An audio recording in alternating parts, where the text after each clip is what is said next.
Good morning everyone. क्या last में लिखा था आपने? हेडिंग लिख लो। पहला हेडिंग है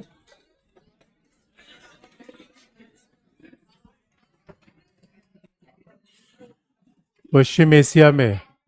हेडिंग लिख लीजिए, पश्चिम एशिया में भारत के हित।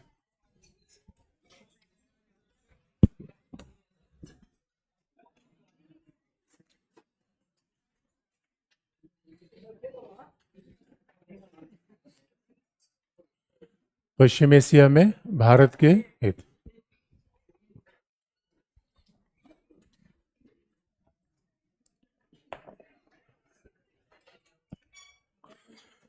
पहला पॉइंट,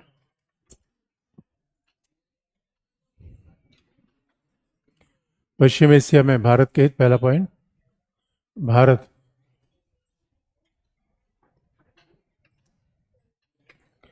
विश्व की पांचवी बड़ी अर्थव्यवस्था।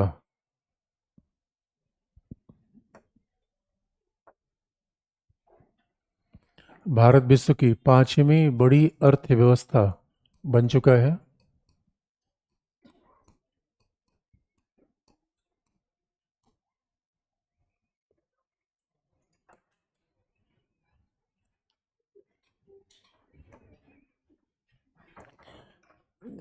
अतः अतः विश्व के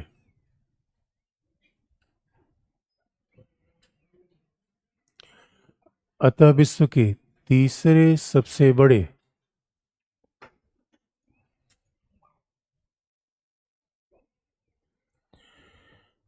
विश्व के तीसरे सबसे बड़े ऊर्जा आयातक के रूप में भी। ऊर्जा आयातक, ऊर्जा का मतलब तेल और गैस। विश्व के तीसरे सबसे बड़े ऊर्जा आयातक के रूप में भी उभरा है।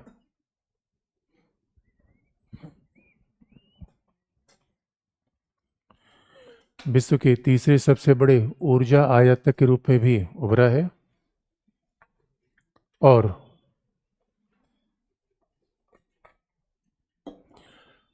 भारत की इस ऊर्जा सुरक्षा के लिए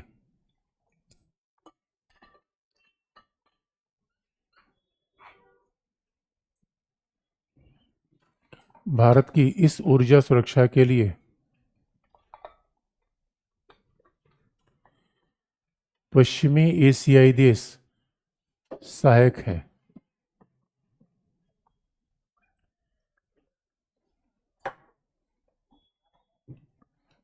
भारत की इस ऊर्जा सुरक्षा के लिए पश्चिमी एशियाई देश सहायक हैं। दूसरा पॉइंट,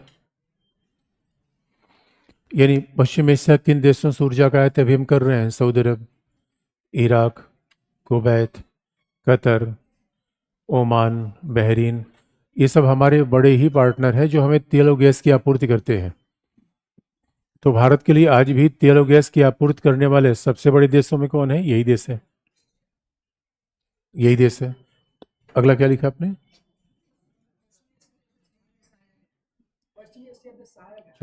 अगला पॉइंट,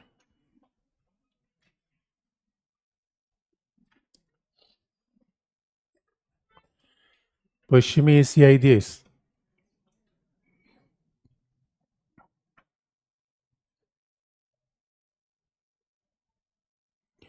पश्चिमी एशियाई देश फिलहाल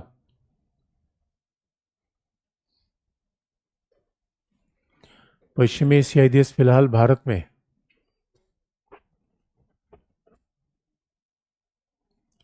पश्चिमी एशियाई देश फिलहाल भारत में बड़े निवेशक भी बन चुके हैं।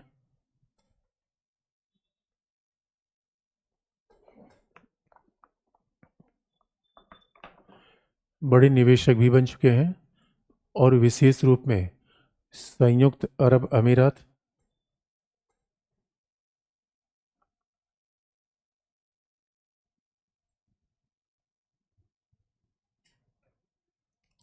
विशेष रूप में संयुक्त अरब अमीरात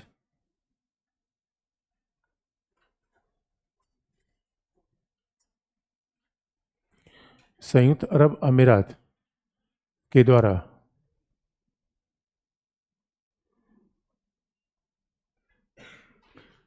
भारत में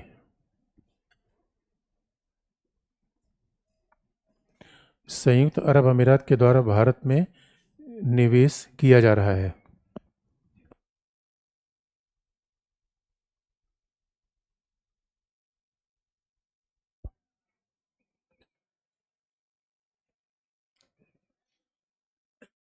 संयुक्त अरब अमीरात के द्वारा भारत में निवेश किया जा रहा है।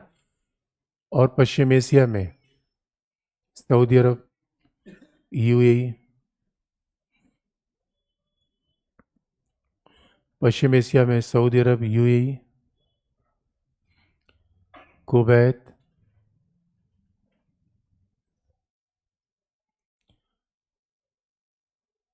कतर, यूएई, कुवैत, कतर के पास अत्यधिक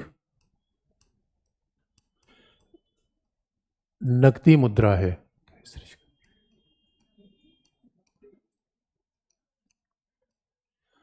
अत्यधिक नकदी मुद्रा है।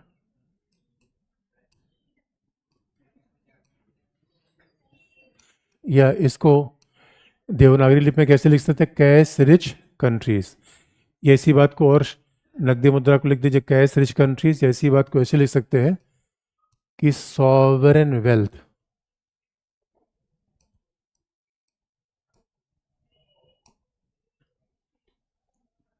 इसको बल्कि देवनागरी लिपि में लिख लीजिए सॉवरेन। जो बहुत पॉपुलर शब्द हो उसको हम देवनागरी लिपि में लिखते हैं। सॉवरेन वेल्थ की अधिकता है। अत्यधिक नकदी मुद्रा है या सॉवरेन वेल्थ की अधिकता है।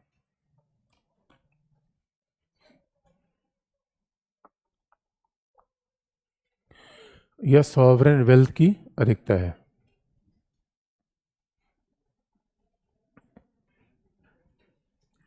जबकि जबकि भारत की आधारभूत संरचना के विकास के लिए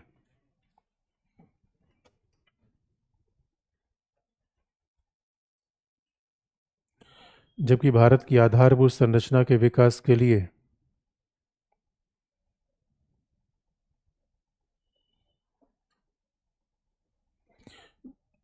लगभग $1 ट्रिलियन के निवेश की आवश्यकता है।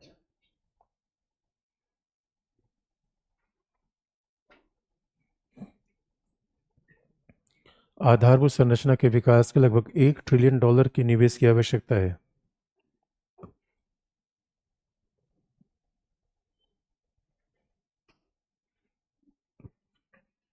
अगला पॉइंट, भारत और गल्फ कॉपरेशन काउंसिल, खाड़ी सहयोग परिषद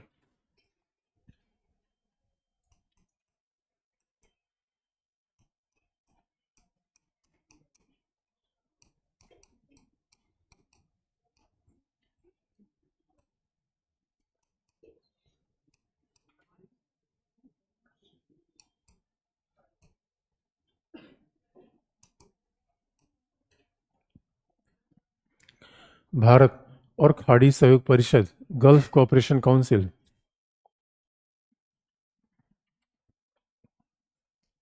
के बीच लगभग $146 बिलियन का व्यापार है। भारत और खाड़ी सहयोग परिषद, खाड़ी सहयोग परिषद का शॉर्ट फॉर्म क्या है? GCC, gulf cooperation council. Bharat और खाड़ी सहयोग परिषद के बीच लगभग $146 बिलियन का व्यापार है।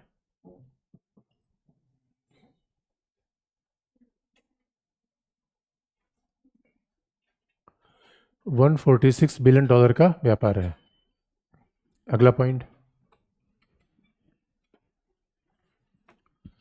भारतीय मूल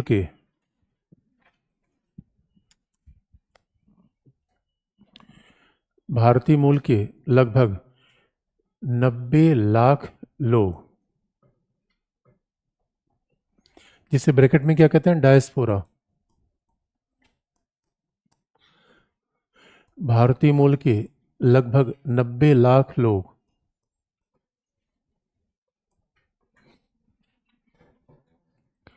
पश्चिम एशिया में रहते हैं।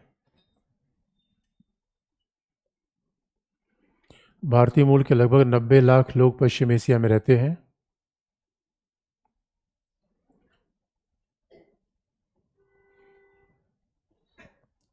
जहां से भारत को विदेशी मुद्रा प्राप्त होती है।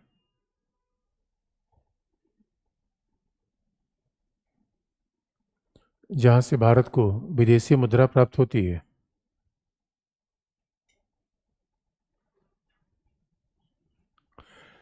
तो जरा सोच के देख लीजिए, अगर भारतीय मूल के लोगों की सबसे बड़ी संख्या दुनिया में देखी जाती है, रीजन है, तो एक ही रीजन में 90 लाख से ज्यादा लोग हैं। और यूएई में मात्र अकेले लगभग 35 लाख भारतीय हैं। पूरे यूएई की आबादी 80 लाख है। 80 लाख की आबादी में 35 लाख भारतीय हैं, तो आप समझ सकते हैं। इसलिए दुबई में इंडिया पाकिस्तान का मैच होता है। अदरवाइज अदरवाइज ये बड़े कुतूहल का विषय है कि दुबई में कोई मैच होने क्या मतलब है।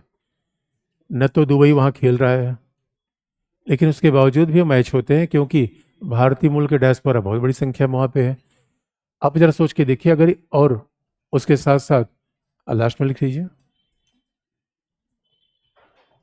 पश्चिमी एशियाई देशों के साथ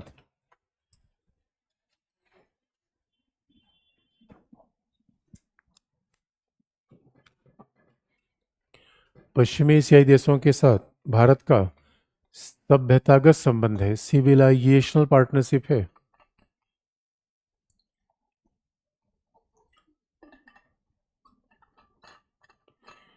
पश्चिमी एशियाई देशों के साथ भारत के सभ्यतागत संबंध है, सिविलाइजेशनल पार्टनरशिप है।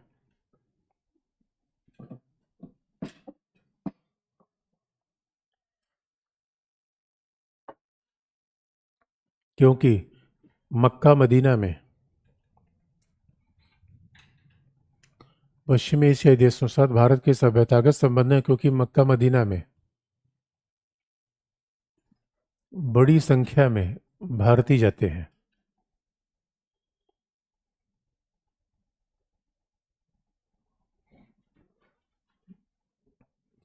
मक्का मदीना में बड़ी संख्या में भारतीय जाते हैं।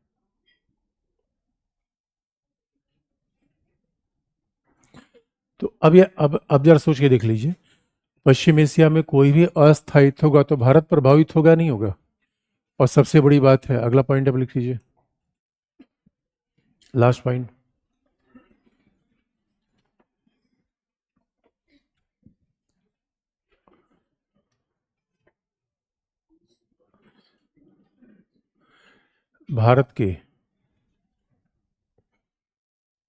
भारत के सुरक्षा हित भी पश्चिम एशिया से जुड़े हुए हैं।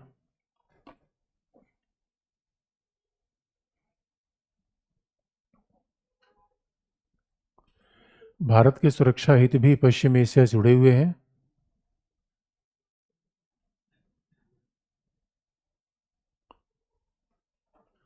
क्योंकि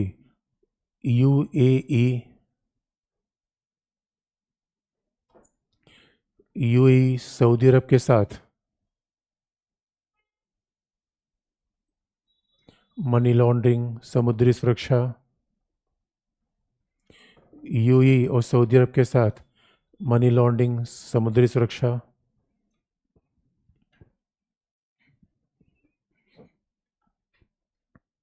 यूएई के साथ मनी लॉन्ड्रिंग, समुद्री सुरक्षा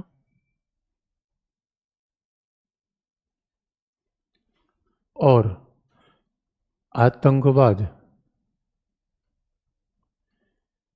के विरुद्ध परस्पर सहयोग किए जा रहे हैं।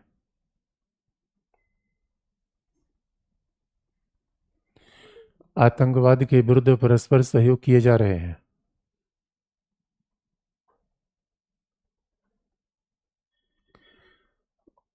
और इजराइल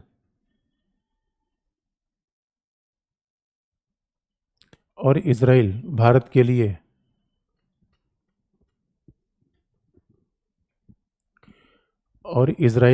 लिए सैन्य सामग्री की आपूर्ति करने वाला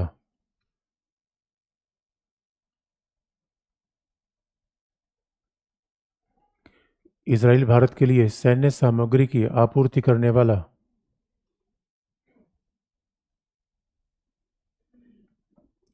सैन्य सामग्री की आपूर्ति करने वाला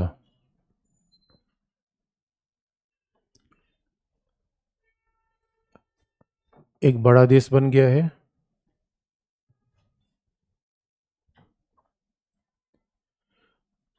जो रूस अमेरिका और फ्रांस के बाद चौथा बड़ा पार्टनर है। जो रूस अमेरिका और फ्रांस के बाद भारत का चौथा बड़ा रक्षा पार्टनर है।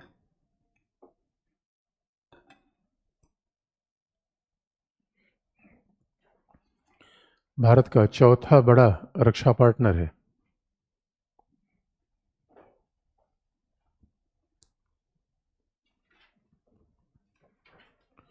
चौथा बड़ा रक्षा पार्टनर है। अब सवाल ये है, इसका मतलब है, अभी आप देख रहे हैं कि इसका मतलब है अगर भारत के ये इंटरेस्ट हैं तो इससे देख करंट अफेयर कैसे बनेगा। अब सीरिया में तख्ता पलट हो रहा है, करंट अफेयर है। तो सीरिया में तख्ता पलट हो रहा है तो इससे भारत के हितों पर क्या फर्क पड़ेगा।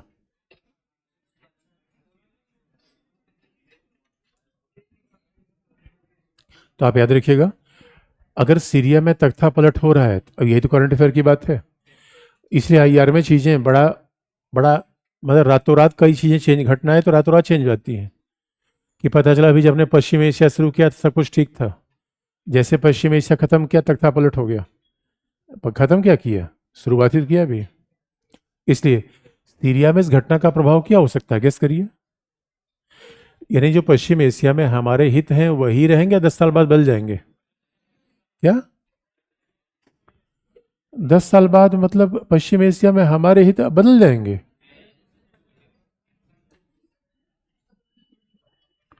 कमाल की बात कर रहे हो। यानी 10 साल, आप याद रखिएगा, 10 साल बाद हमारे हित पश्चिम एशिया में बदल जाएंगे यदि हमें तेल गैस की आवश्यकता न पड़ी।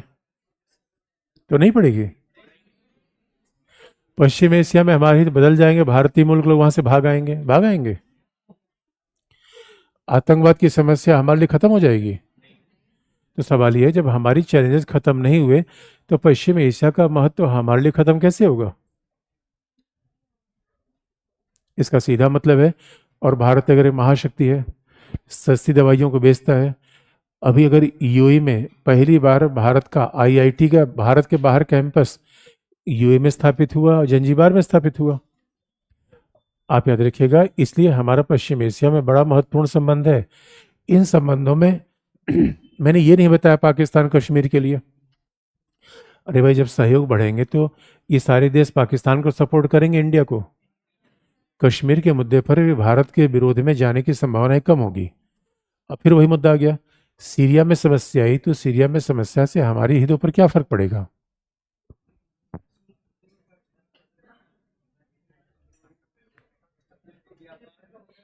बहुत अच्छा बता रहे हो, माय गॉड, कितनी बात मैं समझ पा रहा हूँ।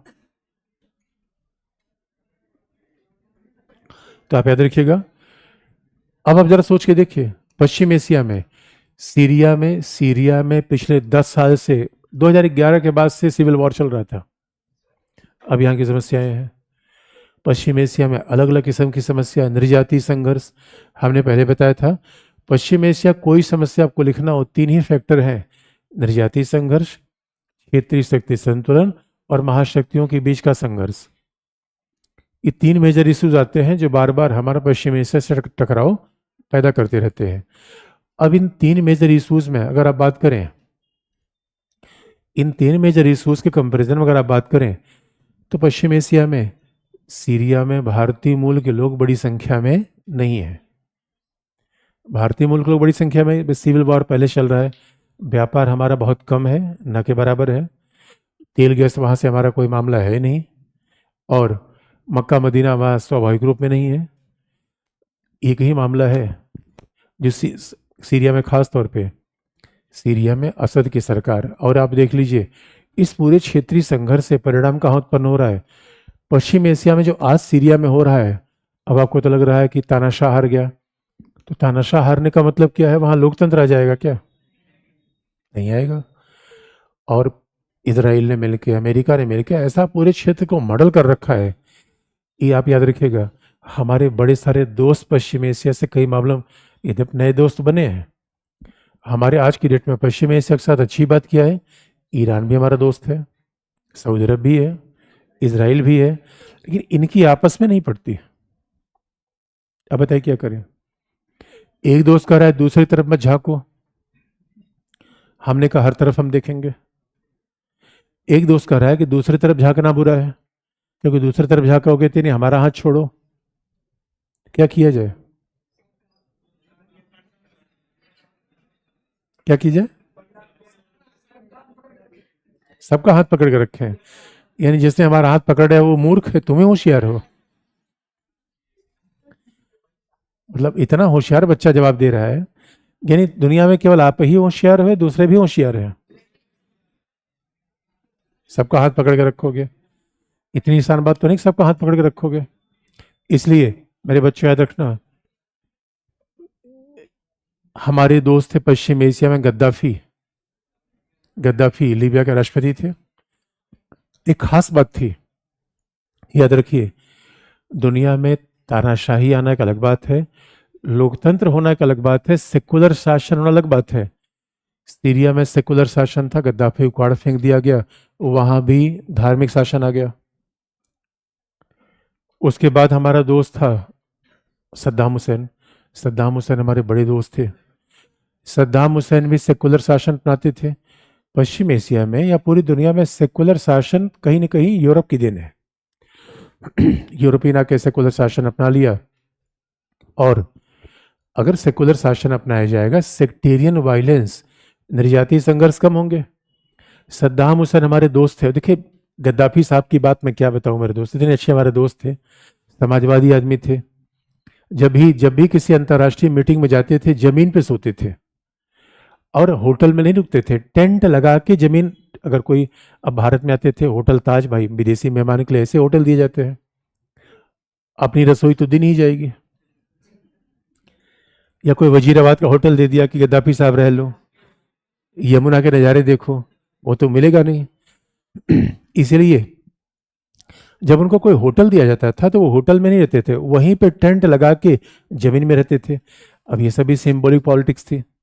भाई सिंबॉलिक पॉलिटिक्स हमारे बड़ा काम करती है, कि पता चला कि 1 रुपए की पेन आप जेब में लगा, वो माय गॉड मुख्यमंत्री कितना गरीब है, केवल 1 रुपए की पेन रखता है।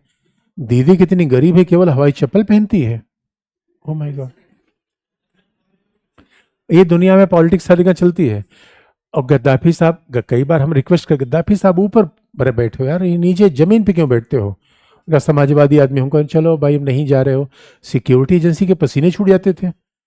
आप याद रखिए, कोई देश का राष्ट्राध्यक्ष आके आपके यहाँ मार दिया जाए तो आपकी बहुत किरकिरी होगी। कोई भी देश से कभी नहीं चाहेगा। ये बहुत बड़ी बदनामी का विषय है। हमारे दूतावास पे किसी का हमला हो जाए, अब हमारे दूतावास में किसी भी देश का दूतावास हो, वो हमला नहीं होना चाहिए, इससे दुनिया भर में हमारी बड़ी बदनामी होगी। इंडिया अनसेफ कंट्री है। लेकिन गद्दाफी साहब की खास स्टाइल थी, उनके सारे सिक्योरिटी गार्ड में सब केवल महिलाएं होती थी। गद्दाफी साहब से ने पूछा, साहब ये क्या करते हो यार, अब ये महिलाओं को क्यों सिक्योरिटी गार्ड में, इसमें भी कोई समाजवाद है क्या? क्या हुआ था?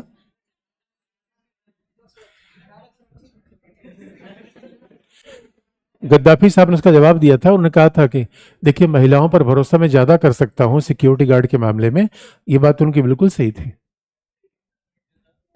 अब कैसे था वो जाने, हमें मुझे क्या पता है, माल की बात है। ऐसा लगता है यार सारी बात मैं गद्दाफी साहब ने मुझे बता दी थी, अरे कुछ बात बता दी थी मुझे, बाकी बात आपने समझ लो।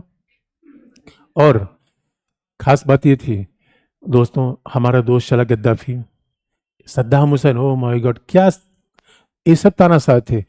अरे तानाशाह थे उससे मतलब नहीं है, सेकुलर शासन थे। और बात याद रखिएगा, अगर कोई सेकुलर शासन की बात करेगा तो पाकिस्तान कश्मीर कश्मीर क्यों चिल्लाता रहता है? भाई इस्लाम के आधार पे पाकिस्तान को कश्मीर क्यों चाहिए? इस्लाम के आधार पे। अगर जो देश इस्लाम के आधार पर शासन करेंगे तो कश्मीर के मुद्दे पर वो किसके साथ जाएंगे? इसमें सद्दाम हुसैन हमेशा हमारे साथ थे कश्मीर के मुद्दे पर। बाकी तेल गैस तो गद्दाफी। मेरे बच्चों 96 में, कई बार ब्लंडर हमने भी किया है, 96 में संयुक्त राष्ट्र संघ की सुरक्षा परिषद की अस्थायी सीट के लिए चुनाव लड़ रहे थे और एशिया से एक सीट थी, उसमें हम भी थे, जापान भी था। हम आमने सामने आ गए, हम और जापान आमने सामने आ गए। और हुआ क्या? जब हम जापान आमने सामने आ गए तो याद रखिए हमें 3 वोट मिला, जापान चुनाव जीत गया। जमा जमा 3 वोट मिला था। ये 96 की बात है। आज जब सुरक्षा परिषद में तमाम वोट हमें मिल जाते हैं तो ये अब आप भूलिएगा मत अतीत कैसा था। और इन 3 वोट में एक अपना था, एक हमारे प्रिय दोस्त भूटान का था, और तीसरा दोस्त हमारे जाने मन गद्दाफी का था। अरे भाई इतना बड़ा दोस्त था हमारा गद्दाफी। इसलिए मेरे बच्चों, और Saddam Hussain, oh my God, Saddam Hussain के क्या जलवे थे। सद्दाम हुसैन महल में बाघ, चीता और ये सब जो क्रोकोडाइल सब महल में पाल के रखते थे। और किसी से कभी दुश्मनी हुई सीधा तालाब में डाल देते थे और क्रोकोडाइल सजा देता था। वैसे गद्दाफी थे समाजवादी, लेकिन सोने की ईंट भी घर में रखते थे। उनकी बंदूक भी सोने की होती थी। भाई अब समाजवादी थे तो इतना तो बनता है, राष्ट्रपति थे, इतना नहीं बनता। और सद्दाम हुसैन क्या जलवा था? अमेरिका ने सद्दाम हुसैन को हटा दिया, अमेरिका ने गद्दाफी को हटाया, आज असद को हट गया। पश्चिम एशिया से सेकुलर शासन साफ हो गया। और जो आप याद रखें, जिस समूह ने गद्दाफी को हटाया उसका नाम था HTS। HTS का मतलब हिंदुस्तान टाइम्स। यानी जिस HTS ने असद को हटाया, आपको पता है असद प्रोफेशन से डॉक्टर थे, वो स्वाभाविक रूप में सीरिया में भी, और असद को हटाने मतलब क्या मॉडल इन लोगों ने कर रखा है। और अमेरिका कहता है भाई मैं तो सेकुलर देश हूं, ये तो सेकुलर देश है। लेकिन अब सारे सेकुलरिज्म को अगर ऐसे हटाते चले जाएंगे और दुनिया में ऐसे धर्म का शासन आ गया तो आपको लगता नहीं भारत के लिए फिर सेकुलरिज्म बचाना, फिर हम अपने देश में हिंदू कट्टरपंथियों को कैसे रोकेंगे बताइए? ये बहुत बड़ा चैलेंज है देश के सामने। भाई कट्टरपंथी हर धर्म में है।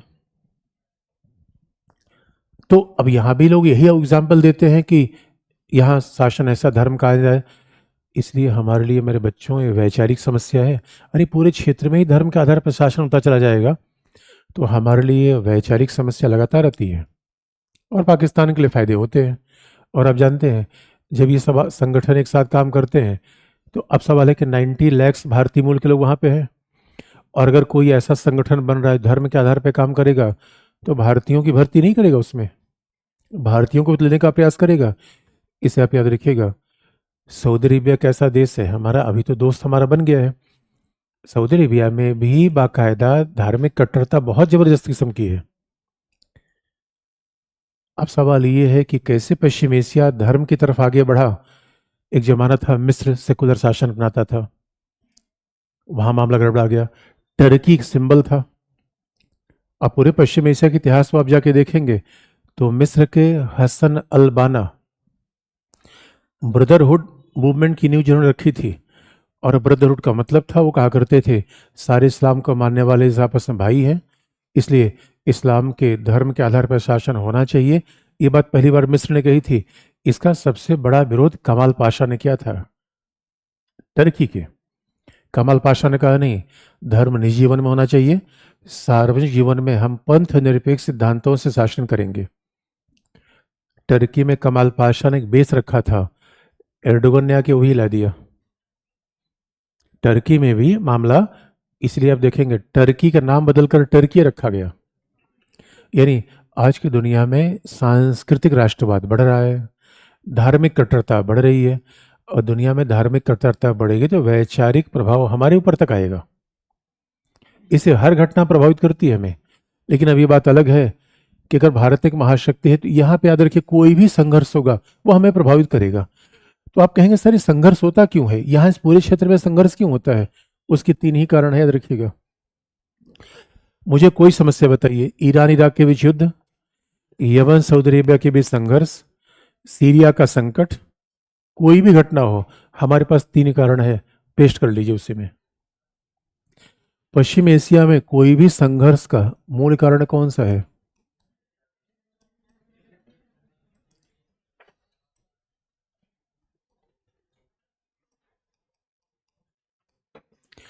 नृजाति संघर्ष।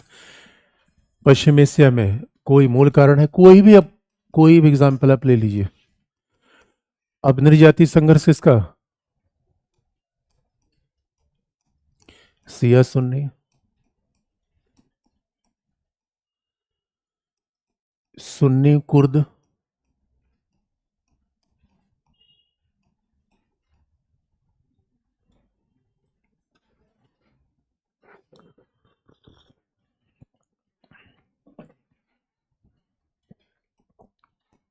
अरबी पर्सियाई, या इसको तो छोड़ दो, सुन्नी कुर्द, सिया सुन्नी। उसके बाद अलग अलग, कई बार अलग अलग और भी संघर्ष आ जाते हैं, या कह लीजिए कि ठीक है अरबी और पर्सिया, यानी पर्सिया भाषा का प्रयोग करता है ईरान।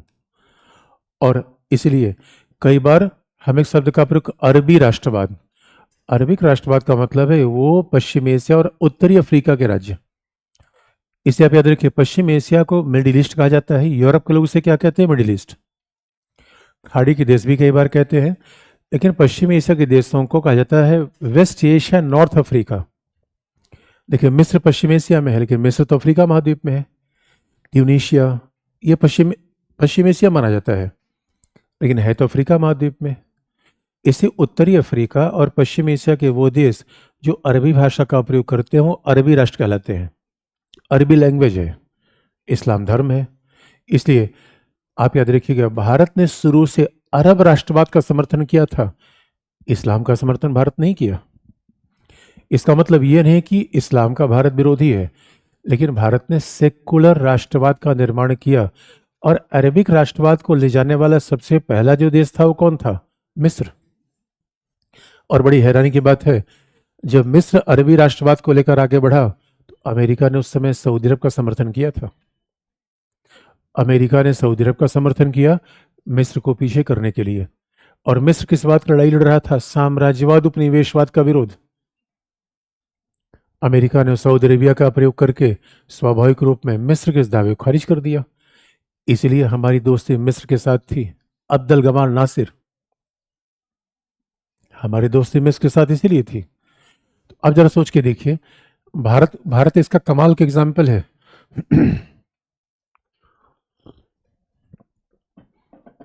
सिया सुन्नी के बीच का संघर्ष धार्मिक है या राजनीतिक है?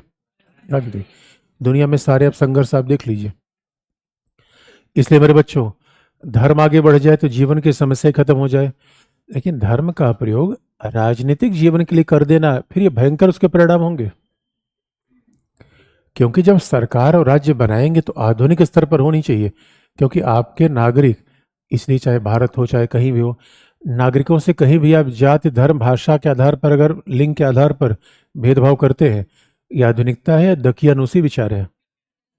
भाई कोई व्यक्ति पैदा हुआ, पैदा होने में उसका कोई दोष नहीं था, पैदा होने में उसको चॉइस नहीं थे, और पैदा होते ही धर्म मिलता है, लिंग मिलता है, जाति मिलती है। तो पैदा होने के समय ही आपने भेदभाव करना शुरू कर दिया। इस मामले में देखिए, यूरोपीय लोगों की तारीफ होनी चाहिए, आधुनिक राष्ट्र की नींव रखी। और भारत ने कैसा राष्ट्र बनाया था? निर्जात के आधार पे या नागरिकता के आधार पे? आधुनिकता के आधार पे, नागरिकता के आधार पे। अब आपको लगता नहीं सबसे संपन्न क्षेत्र है दुनिया का पैसे के मामले में? इतना तेल गैस अगर किसी के पास हो, मेरे बच्चों, इन देशों की सड़कें सोने की होनी चाहिए। मैं ये बता रहा हूं आपको, जितनी संपन्नता है वो कम है अभी। जिस देश में ऐसा, मतलब ये हाल तो ये है कि जाके सऊदी अरेबिया में अगर आपके पास एक तेल का कुआं है बस, तो रोज दो दो चार बाल्टी निकाल लीजिए। हमारे यहाँ लोगों के बागान होते हैं, आम के बागान, साल भर रखा रहे हैं उसको, वो मार रहे हैं, उसका पेस्टिसाइड मार रहे हैं, कीटनाशक लग जाए। और पता है, साल भर मेहनत किया। मैं कश्मीर में गया, सेब का बागान हमें कितना मिल जाता है, 4-6 लाख मिल जाता है साल में। कहाँ सर, बहुत जद्दोजहद करने के बाद 4 साल 6 4 सौ। हम क्या, एक आइडिया मैं बताऊं? हम क्या सर, क्या हम क्या जाके सऊदी अरेबिया में तेल का कुआं खरीद लूंगा? क्या बात कर रहे हो? उद्योग लगाओगे, तेल का कुआं नहीं लगा लोगे। तेल का कुआं हो जाए, उसके बाद केवल आप ऊंट के बेच के ढेचुक ढेचुक करो। चल रहा है सारा मामला। हमारे भारतीय जाते हैं कई बार सऊदी अरेबिया में, क्या करते हैं उसमें, अब भाई जिसके पास तेल का कुआं है वो काम करने हैं, सारा काम तो भारतीय कर रहा है। बुर्ज खलीफा किसने बनाया? हमने। आप मजाक कर रहे हो? अरे मेरे बच्चे, बुर्ज खलीफा हमने बनाया। तो यानी, अब आप देखोगे, सीरिया के संघर्ष का मूल कारण क्या है? असद।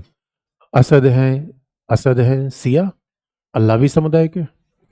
और सीरिया में 90% जनसंख्या है सुन्नियों की।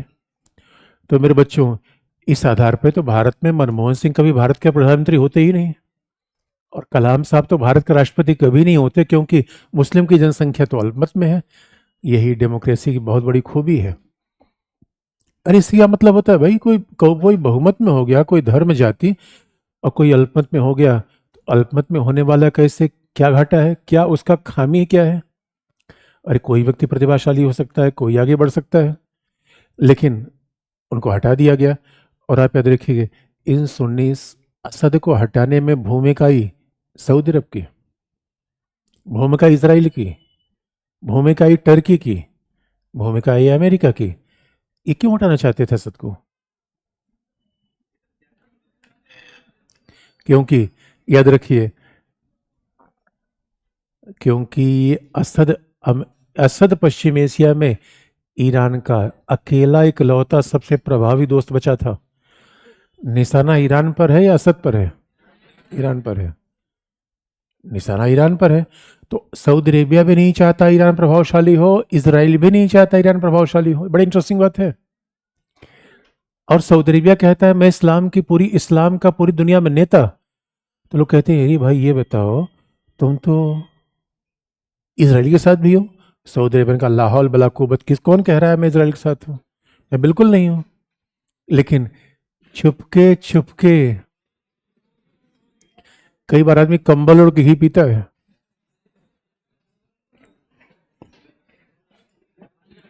आपने भी पिया है? दूसरा,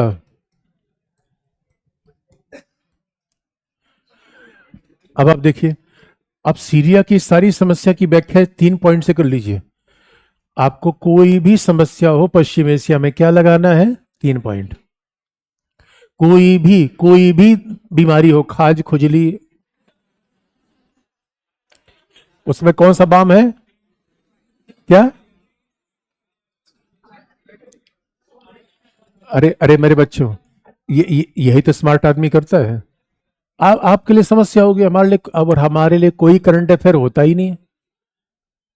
अब पता नहीं अफेयर क्यों हमसे नहीं हो पा रहा है। क्षेत्रीय क्षेत्रीय कारण।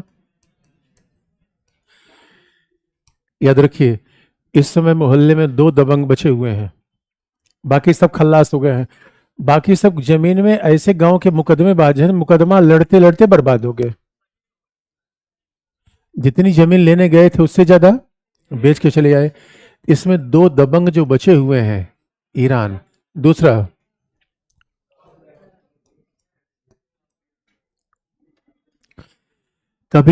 एक जमाना था, कभी संघर्ष ईरान इराक के बीच में था। आज संघर्ष ईरान सऊदी अरेबिया के बीच में है। उसके बाद संघर्ष, और आप याद रखिए, ईरान और सऊदी अरेबिया के बीच इस संघर्ष में पूरा पश्चिम एशिया को मेडल कर रखा है। मामला क्या है? ईरान कह रहा है इस्लाम का नेता मैं, सऊदी अरेबिया कह रहा है चुप कर, बेकार की बात करता है। और पाकिस्तान कूद जाता है, पाकिस्तान कहता है भाई झगड़ा मैं हल कर रहा हूं। हम क्या चिंटू बोल।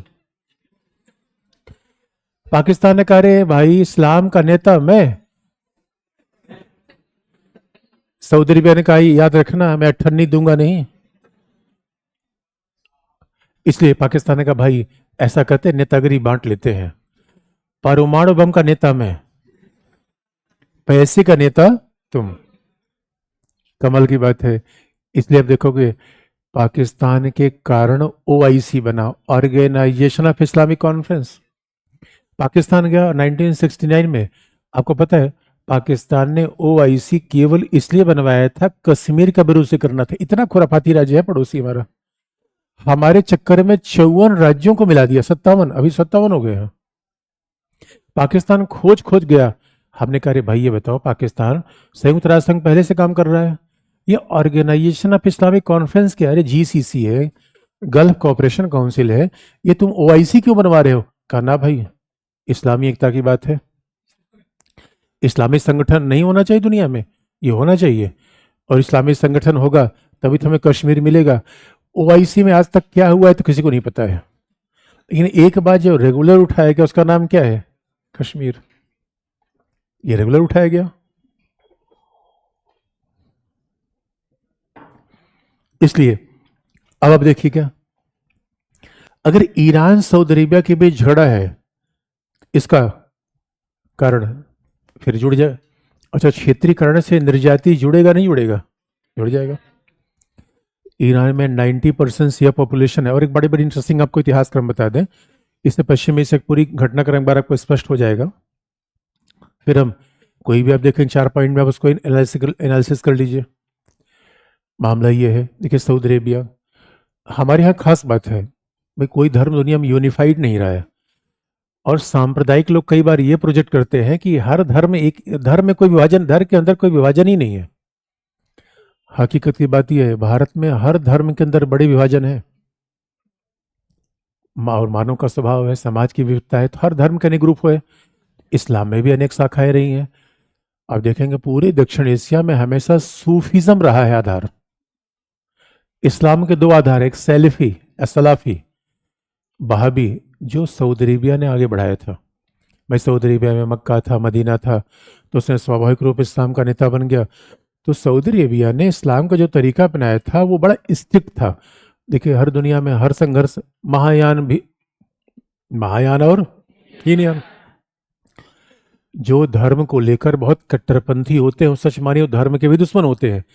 दुनिया से हीनयान मिट गया, महायान रहा। महायान का मतलब है भाई सीधी सी बात है, जैसा भी रहो हम, तुम अब ये थोड़े कहोगे कि आप इस धर्म को क्यों मानते हो, 5 बार जब नमाज अदा नहीं करोगे धर्म के मेंबर नहीं होगे। तो ऐसा कौन आदमी जो काम धाम छोड़ के 5 बार नमाज अदा करेगा, नहीं कर पाएगा ना। इसे आपको लिबरल रहना पड़ेगा, तभी आपको दोस्त मिलेंगे, तभी पार्टी में कार्यकर्ता मिलेंगे, तभी धर्म के कार्यकर्ता मिलेंगे।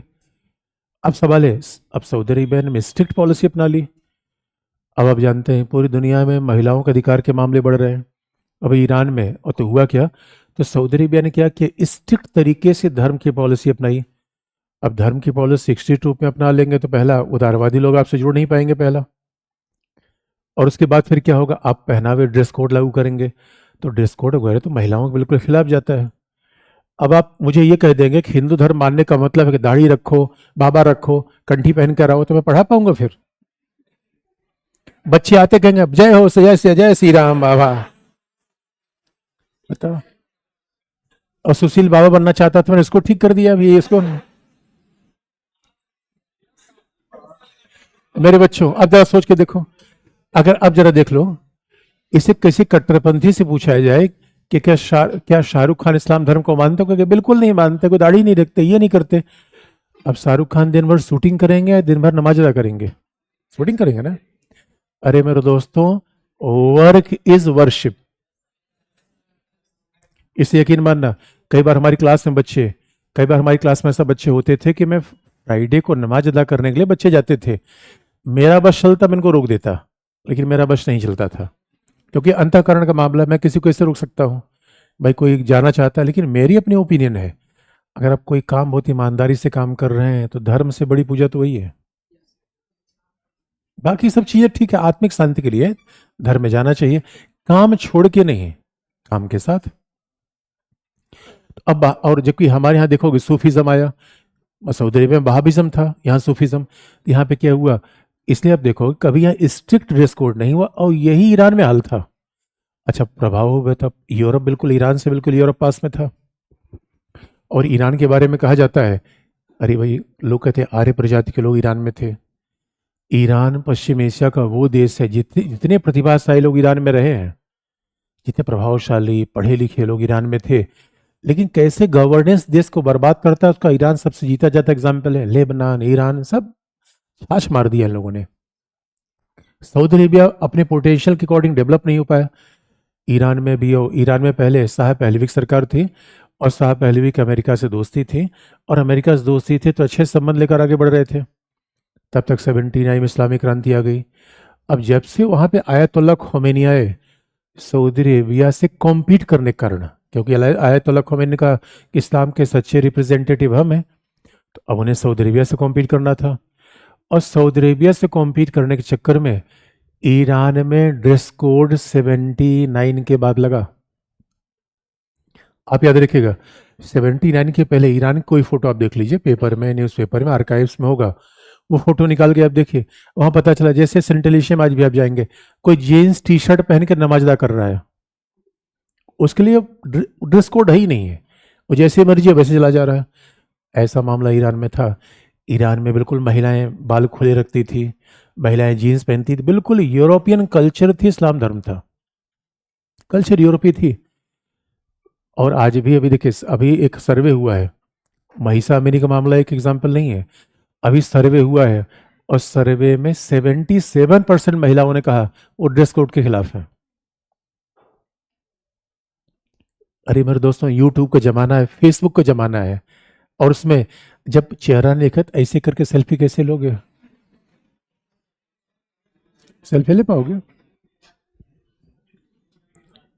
तो अब आप देखो, इसका मतलब ईरान ने सऊदी अरब से कंपटीशन करने के लिए काम किया, और सऊदी अरब के प्रिंस अभी सलमान लगातार लिबरलाइज कर रहे हैं, जो काम यूएई ने बहुत पहले कर दिया। यूएई बेस्ट एग्जाम्पल है कि उनका भाई देखिए आधुनिकता चलेगी, और धर्म अपने आप धर्म निजी जीवन में चलता रहेगा, इसलिए मामला वहीं से शुरू हुआ। तो सऊदी अरेबिया और ईरान के बीच लफड़ा क्यों है? सऊदी अरेबिया किसका दोस्त है? ईरान किसका दोस्त है?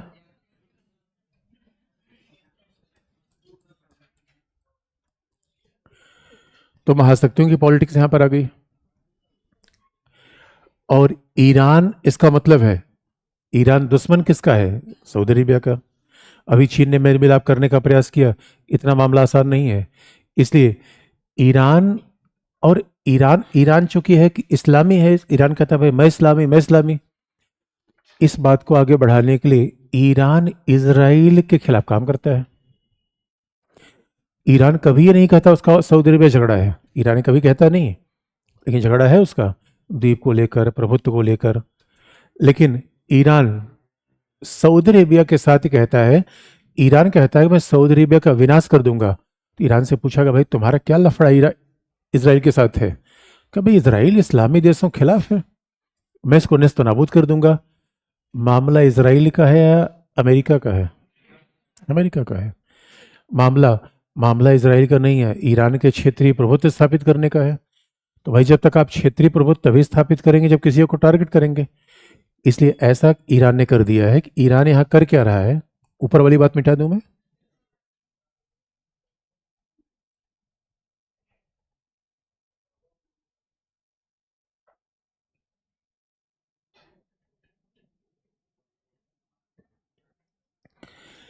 ईरान ने सीरिया में किसको समर्थन दिया? सीरिया में किसको समर्थन दिया? असद को। लेबनान में किसको समर्थन दिया? हिजबुल्लाह को।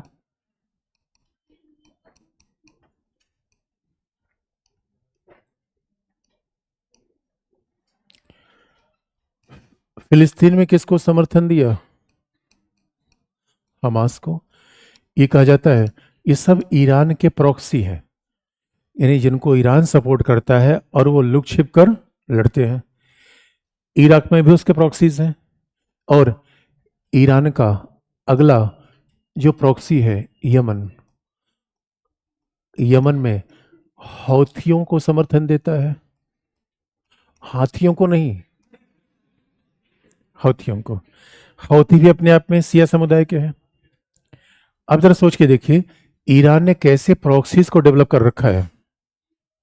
तो ईरान इधर हौथियों को समर्थन यमन में दे रहा है, सीरिया को समर्थन दे रहा है असद में, तो असद यहाँ से भाग खड़े हुए हैं। लेबनान हिजबुल्लाह, फिलिस्तीन में हमास, और भी कुछ है इधर। इराक में भी, क्योंकि मामला ये है ईरान में 90% सिया समुदाय के लोग हैं, और ईरान चाहता है कि और पूरी दुनिया में सुन्नी समुदाय के लोग ज़्यादा है, यानी सिया समुदाय के लोग तो ईरान में है। और आप ये जान के दंग रह जाएंगे, ईरान के बाद दूसरी सबसे बड़ी संख्या में सिया समुदाय के लोग कहाँ पे हैं? भारत में। और उनके बीच झगड़े का मूल कोई धार्मिक और कारण नहीं, सारे कारण है राजनीतिक। धार्मिक अंतर तो है ही नहीं, वो दिखाने वाली बातें हैं।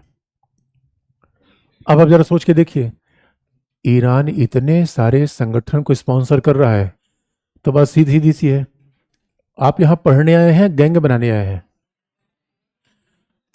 और पढ़ने के बजाय गैंग बनाना शुरू कर दीजिए तो मूल काम तो भूल जाएंगे। इतने सारे गैंग को अगर आप सपोर्ट करेंगे, इसका मतलब है इस पूरे पश्चिम एशिया में समस्या की जड़ कौन है? लेकिन सिक्के के दूसरा भी पहलू है, लोग कहेंगे भैया समस्या की जड़ ईरान को ही मान रहे हो, इजराइल नहीं है क्या? ईरान का देखिए दोनों तरीके हैं। ईरान कह करे भाई इजराइल समस्या की जड़ है, इजराइल यहां कैसे आ गया? इजराइल हमारी जमीन छीन ली। अब देखिए इतिहास को सेटल करना तो अपने आप में बड़ा कठिन काम है, किसने किसकी जमीन छीनी, कौन कहाँ गया। कहने को दो नजरिए हैं। एक नजरिया ये कह रहा है कि समस्या कारण है इजराइल, ईरान कहता है समस्या कारण है अमेरिका। दूसरा नजरिया कह रहा है समस्या कारण कौन है? ईरान, क्योंकि ईरान इस पूरे रीजन को डिस्टेबलाइज कर रहा है। इस पूरे रीजन को ईरान ने बिल्कुल उठा पटक वाला करके रखा हुआ है, तो पूरे क्षेत्र में अस्थायित्व बना हुआ है।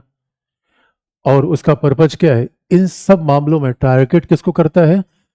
अमेरिका और इसराइल। तीसरा फैक्टर, अब सऊदी अरेबिया तो अलग अलग तरीके से उसको काउंटर करता है। तीसरा फैक्टर, महाशक्तियों की राजनीति।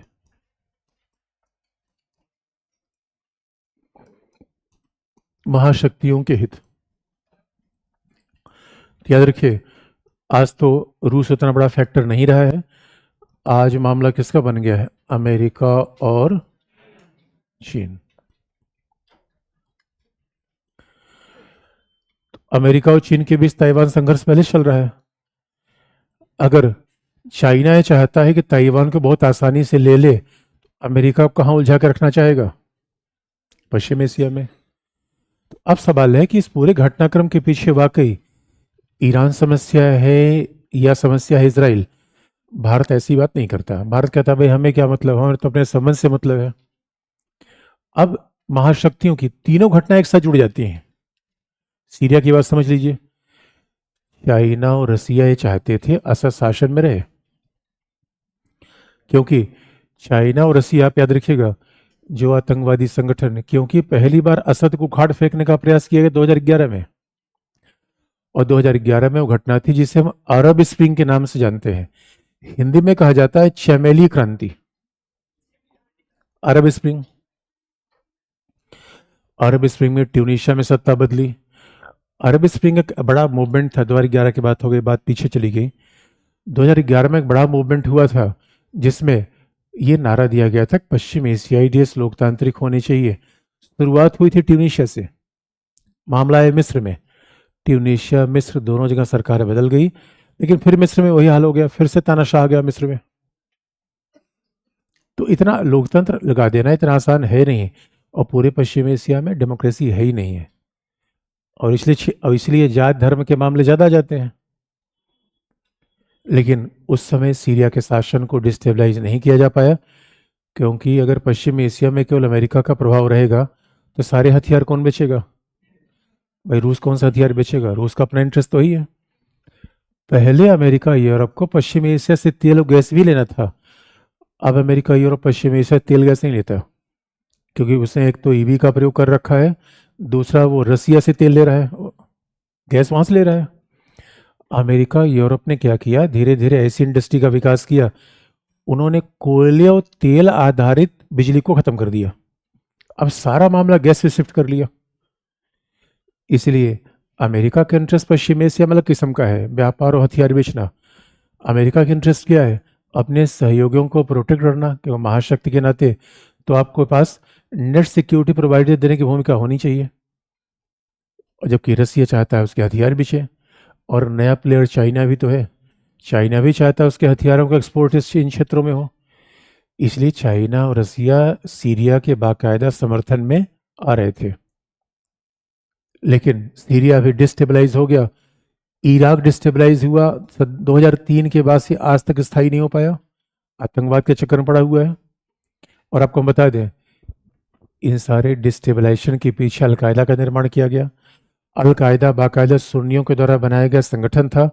अलकायदा सपोर्ट, बड़ी इंटरेस्टिंग बात यह है, आप कहेंगे अलकायदा ने अमेरिका को हिट किया, हकीकत तो ये है कि अलकायदा को सपोर्ट दिलवाया गया असद और ईरान को सत्ता से उखाड़ फेंकने के लिए। इसलिए अगला टारगेट कहाँ है? ईरान। इस पूरे घटनाक्रम से सबसे ज्यादा तो फायदे में है इसराइल है, सबसे ज्यादा फायदे में इसराइल है, सऊदी अरब है, अमेरिका है। चाइना के लिए थोड़ा मामला सेटबैक का है। इससे इक्वेशन बड़े साफ है, या तो ये क्षेत्रीय संघर्ष मिट जाए, समस्या ही खत्म हो जाए, या तो क्षेत्रीय संघर्ष मिट जाए, या तो फिलिस्तीन समस्या हल हो जाए। लेकिन भारत के लिए हर प्रॉब्लम है, क्योंकि कहीं वार हुआ तो आप याद रखिए, वार हुआ तो प्रॉब्लम कहां पर आएगी? सारी तेल की सप्लाई किधर से हो रही है? भाई वार होगा तो सारे तेल की सप्लाई हो किधर से रही है? ये ये हॉर्मुज संधि है। और अगर कहीं पे हॉर्मुज संधि बंद हुई तो हमारे तो प्राण सूख जाएंगे, वार किसी और का, और तेल की सप्लाई हमारे यहाँ रुक जाएगी।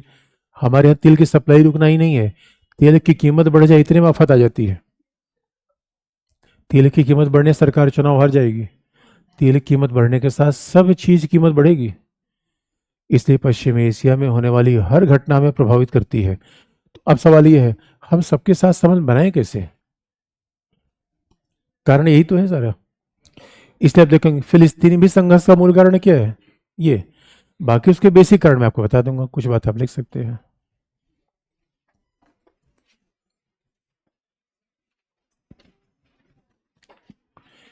तो हेडिंग चेंज कर लीजिए। पश्चिम एशिया में भारत का बढ़ता प्रभाव, आवाज वो तेज कर दीजिएगा। पश्चिम एशिया में भारत का बढ़ता प्रभाव।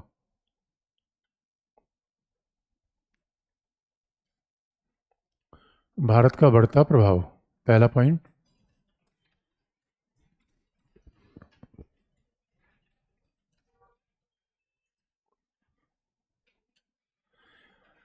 महाशक्ति होने के कारण,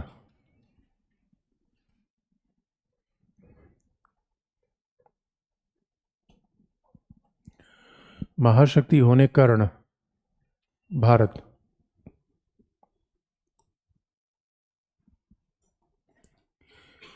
इस क्षेत्र की घटनाओं से प्रभावित होने के बजाय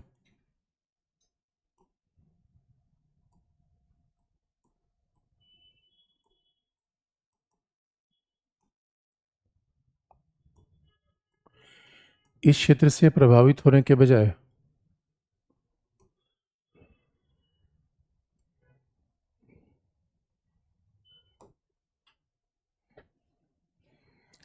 इस क्षेत्र से प्रभावित होने के बजाय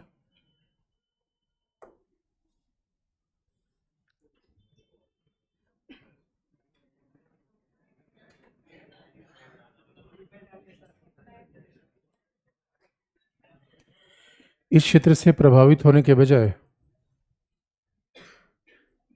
इसे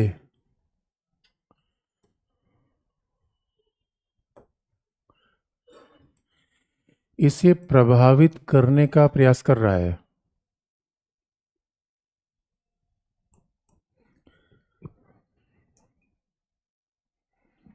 इस क्षेत्र से प्रभावित होने के बजाय इसे प्रभावित करने का प्रयास कर रहा है।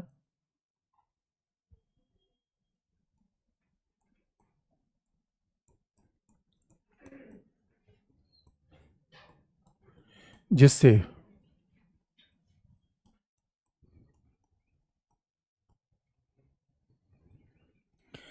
इस क्षेत्र से प्रभावित होने के बजाय इसे प्रभावित करने का प्रयास कर रहा है, जिससे भारत इस क्षेत्र में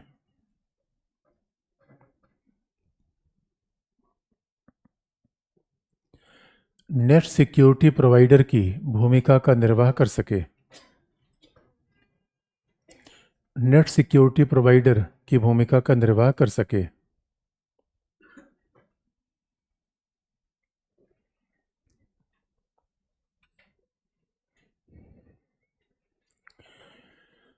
नेट सिक्योरिटी प्रोवाइडर की भूमिका का निर्वाह कर सके।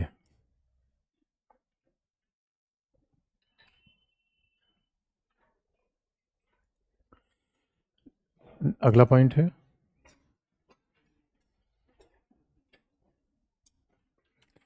भूमिका का निर्वाह कर सके। अगला पॉइंट है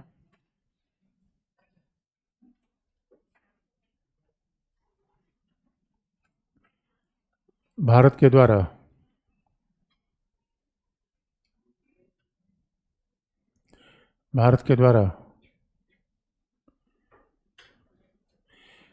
फिलिस्तीनी समस्या के समाधान हेतु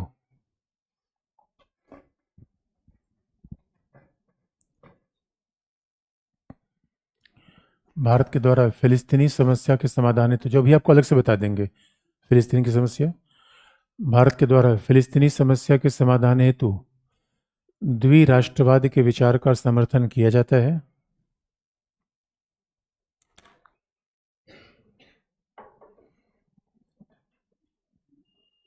फिलिस्तीनी समस्या के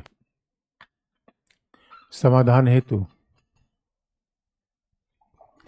द्विराष्ट्रवाद के विचार का समर्थन किया जाता है।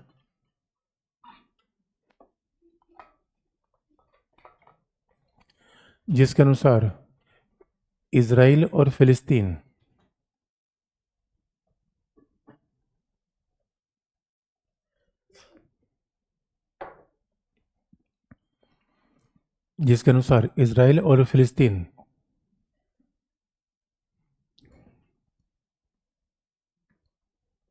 दोनों का इजराइल और फिलिस्तीन दोनों का निर्माण और अस्तित्व साथ साथ संभव है। इजराइल और फिलिस्तीन दोनों का अस्तित्व साथ साथ संभव है।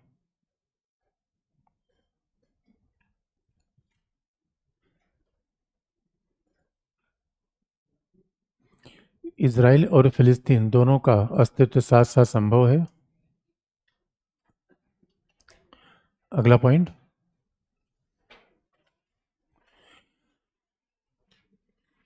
अरब देशों और इजराइल के बीच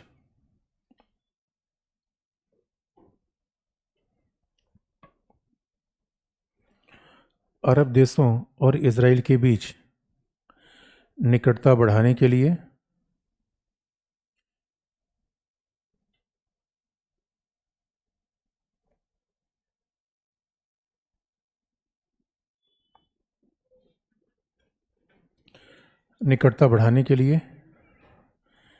भारत के द्वारा अब्राहम एकॉर्ड का समर्थन किया गया।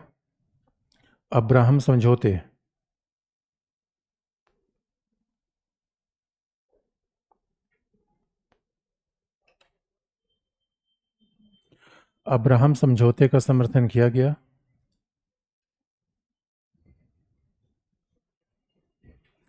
जिसके अंतर्गत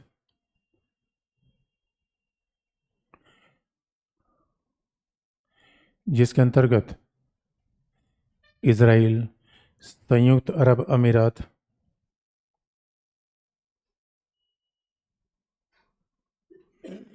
इसराइल, संयुक्त अरब अमीरात, बहरीन, मोरक्को,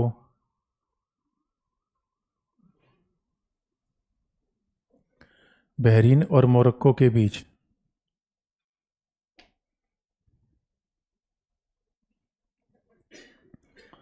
बहरीन और मोरक्को के बीच शांति और मित्रता के समझौते हुए।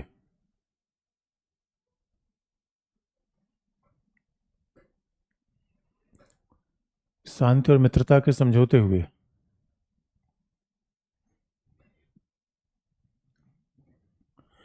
बहरीन और मोरक्को के बीच शांति और मित्रता के समझौते हुए। देखिए, यहाँ ध्यान रखने एक बात यह है, बड़ी ध्यान देने की बात है, इसराइल और यूएई के एक साथ आ जाना बहुत बड़ी बात है। ये यूएई अरब राज्य है, यानी आप याद रखिए, भारत का प्रयास किया है कि अरब और इसराइल के बीच झगड़ा ही खत्म हो जाए, हमारी सारी समस्या खत्म हो जाएगी। क्योंकि याद रखिएगा, अब आप कहेंगे फिलिस्तीन समस्या क्या है, तो अभी आपको बता देंगे। अरब इसराइल के बीच जब भी झगड़ा होगा तो भारत को एक साइड लेना पड़ जाएगा। और भारत बड़ा देश है, भारत से क्या मतलब है केवल इसराइल के साथ रहा जाए, केवल फिलिस्तीन के साथ रहा जाए, केवल ईरान के साथ हम नहीं रह सकते, न केवल सऊदी अरेबिया के साथ रह सकते हैं। बात बड़ी लॉजिकल है। सऊदी अरेबिया हमारे लिए पाकिस्तान का साथ थोड़ी छोड़ेगा।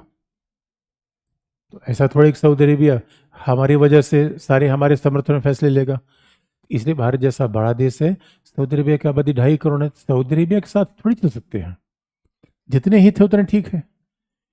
झगड़ा कहाँ होता है, जब आपस में लोग लड़ेंगे, तब हमारे लिए चैलेंज आपस में बढ़ जाता है। ऐसे अब्राहम एकॉर्ड जो 2023 में एग्जीक्यूट किया गया, ये बड़ा अच्छा कदम था।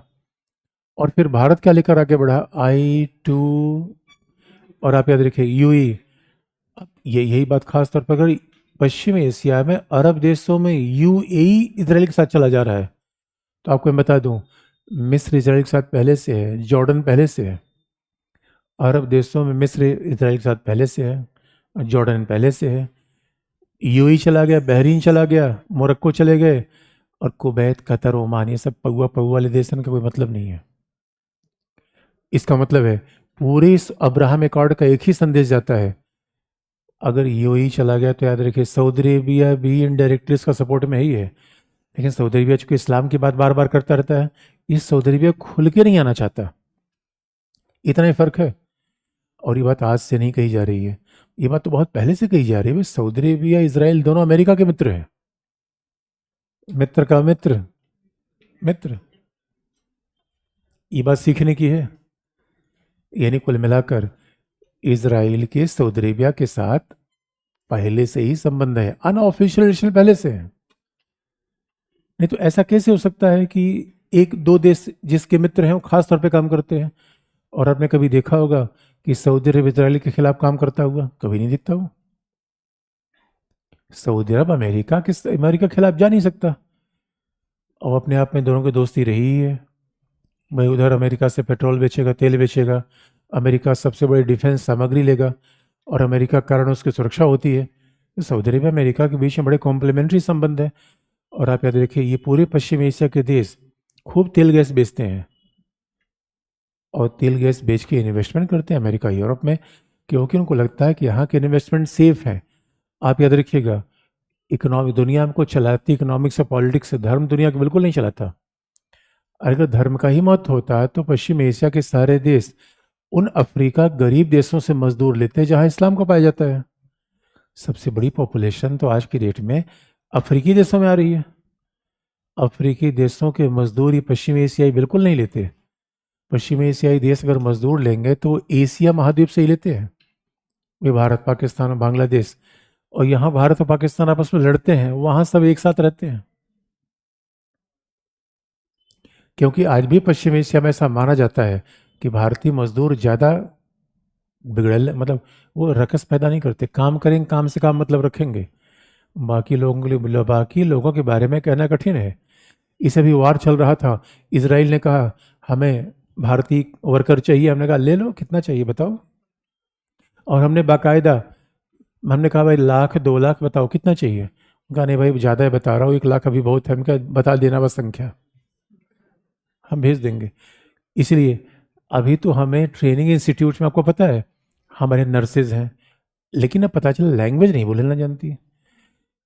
इसलिए हमें तो केरला में नर्स को लिए अरबिक लैंग्वेज अलग से पढ़ाया जाता है। अरे कमाल की बात है, यहाँ नर्स बनकर कोई काम करेगा, कितना रुपए मिलेगा? 20,000, 25,000। और यूएई में अगर वही काम करेगा तो मिलेगा, क्योंकि एक रुपए, एक दिरहम में लगभग 12 से 13 रुपए होते हैं, और 10 गुना आपको पैसा मिल गया ना। एक बार कोई मुझे प्लम्बर मिला था। मैंने कहा कि अरे कहाँ गए थे भाई? कहा अरे सर गया था जद्दा। मैंने कहा सऊदी अरेबिया, मक्का? कहा ना मक्का नहीं गया था, मैं काम करने गया था। मैंने कहा अरे यार, जब मैंने कहा क्या काम करते होंगे? प्लम्बर। हम कहे प्लम्बर काम दिल्ली में करो। कहा सर ना। तो उसने मुझे आईआर पढ़ा दिया। उसने कहा सर यहाँ काम करूंगा तो हमें, सोचो कि वहाँ की मुद्रा यहाँ के रुपए में 10 रुपए हो जाती है, तो वहाँ से काम करके यहाँ भेजेंगे और यहाँ मुद्रा मिल जाएगी। ये मामला है पॉलिटिक्स का। इसलिए स्वाभाविक तौर पर ये बताइए, हमें फिलिस्तीन और ईरान से प्रतिदिल्ली लगाना है या भारत भारत के हित को देखना है? एक बात याद रखो, एक बात याद रखिए, पंडित जी पूजा करा रहे थे और विवाह मंडप में पति पत्नी दोनों लड़ गए। पंडित जी ने कहा भाई हमारा हिसाब किताब कर दो, लड़ो अपना।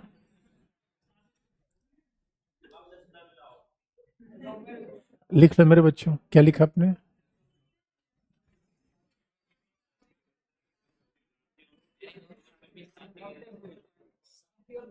हाँ। अगला, इसी के साथ अगला पॉइंट लिखो। इसी के साथ, हाँ इसी के साथ भारत के द्वारा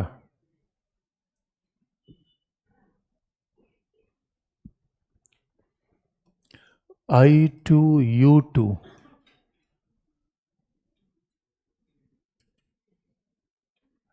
आई मतलब इंडिया इजराइल, और यू मतलब यूएसएन यूए, जहां चार यार मिल जाए वहीं तो दोस्ती होगी। ये I2U2 है, चार यार हैं। चार यार में कौन है? इंडिया, इजराइल, यूएई और यूएस। अब जरा सोच के देख लो, उधर यूएई अरब राज्य, इजराइल, हम दोनों को साथ लेके चल रहे हैं। ये तो खास बात है। इसे भारत कहता है भाई देखो हम शांति निर्माता है, लफड़ा पैदा मत करो। हम क्या है? आगे लिख लेना। अच्छा, I2U2 में भारत, इसराइल, यूएई और यूएस, अगर ये चार मिलेंगे तो किस पे बात होगी? अरे मिलेंगे तो इकोनॉमी पर बात होगी, सुरक्षा पर बात होगी, व्यापार बात होगी, या यही तो बात होगी। आगे क्या लिखा आपने? का निर्माण किया, जिससे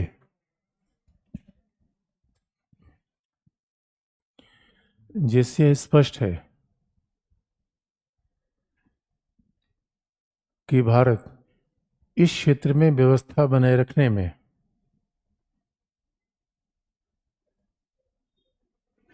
जिससे स्पष्ट है कि भारत इस क्षेत्र में व्यवस्था बनाए रखने के लिए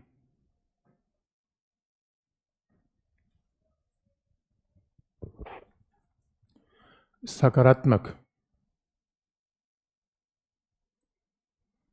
भारत इस क्षेत्र में व्यवस्था बनाए रखने के लिए सकारात्मक एवं अग्रणी भूमिका का निर्वाह कर रहा है।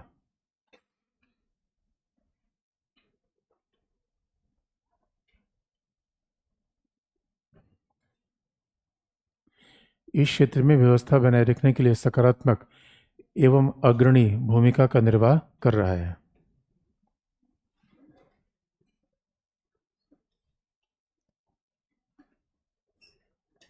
अगला पॉइंट,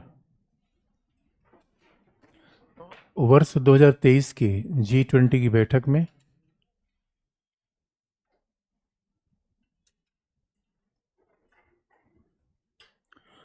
वर्ष 2023 के G20 की बैठक में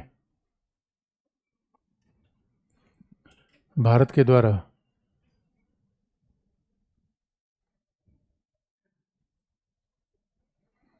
भारत के द्वारा पश्चिमी एशिया के साथ बढ़ते संबंधों के कारण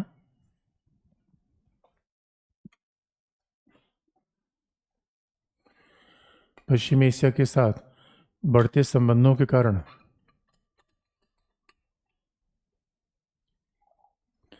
कनेक्टिविटी पर विशेष बल दिया गया।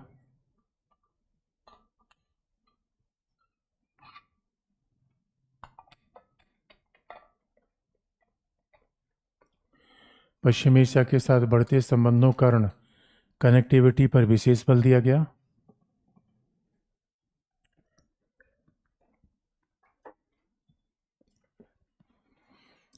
कनेक्टिविटी पर विशेष बल दिया गया और IMEEC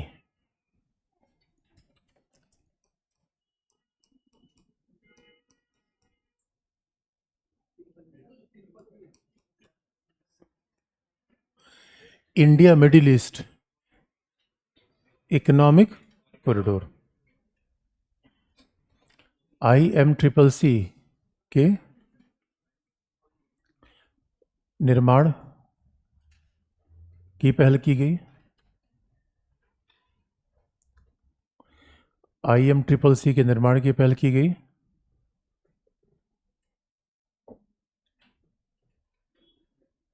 और जरा देखिए ये कितनी बड़ी बात है। अब IMEEC के बारे में कुछ देखिए, IMEEC के साथ प्रश्न पूछा जा चुका है क्योंकि बात पुरानी हो गई। जिस साल ये मामला बना था उस समय बड़े महत्व का विषय था, लेकिन मुद्दे वही थे। अब IMEEC में क्या मुद्दा होगा, मुझे 5 पॉइंट बताइए। IMEEC में क्या मुद्दा होगा? ओ माय गॉड, क्या उत्तर आपने दिया हो, बहुत अच्छा, मैं खुश हुआ मेरे दोस्तों। मैं तो सुन के आपको बाग बाग हो गया आपको। क्या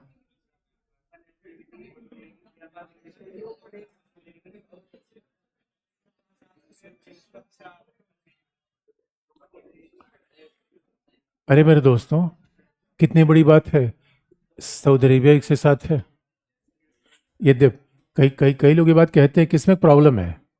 देख, क्रिटिकली अगर देखा जाए, आपको दिख रहा है, अगर इस कनेक्टिविटी के रूट को देखा जाए तो इसमें प्रॉब्लम है। प्रॉब्लम कुछ दिख रही है? ये जब हमें प्रॉब्लम पहले नहीं बात करनी चाहिए। और सहयोग क्या है? अमेरिका, अगर अमेरिका साथ आ रहा है, अमेरिका इसका बड़े समर्थन में है।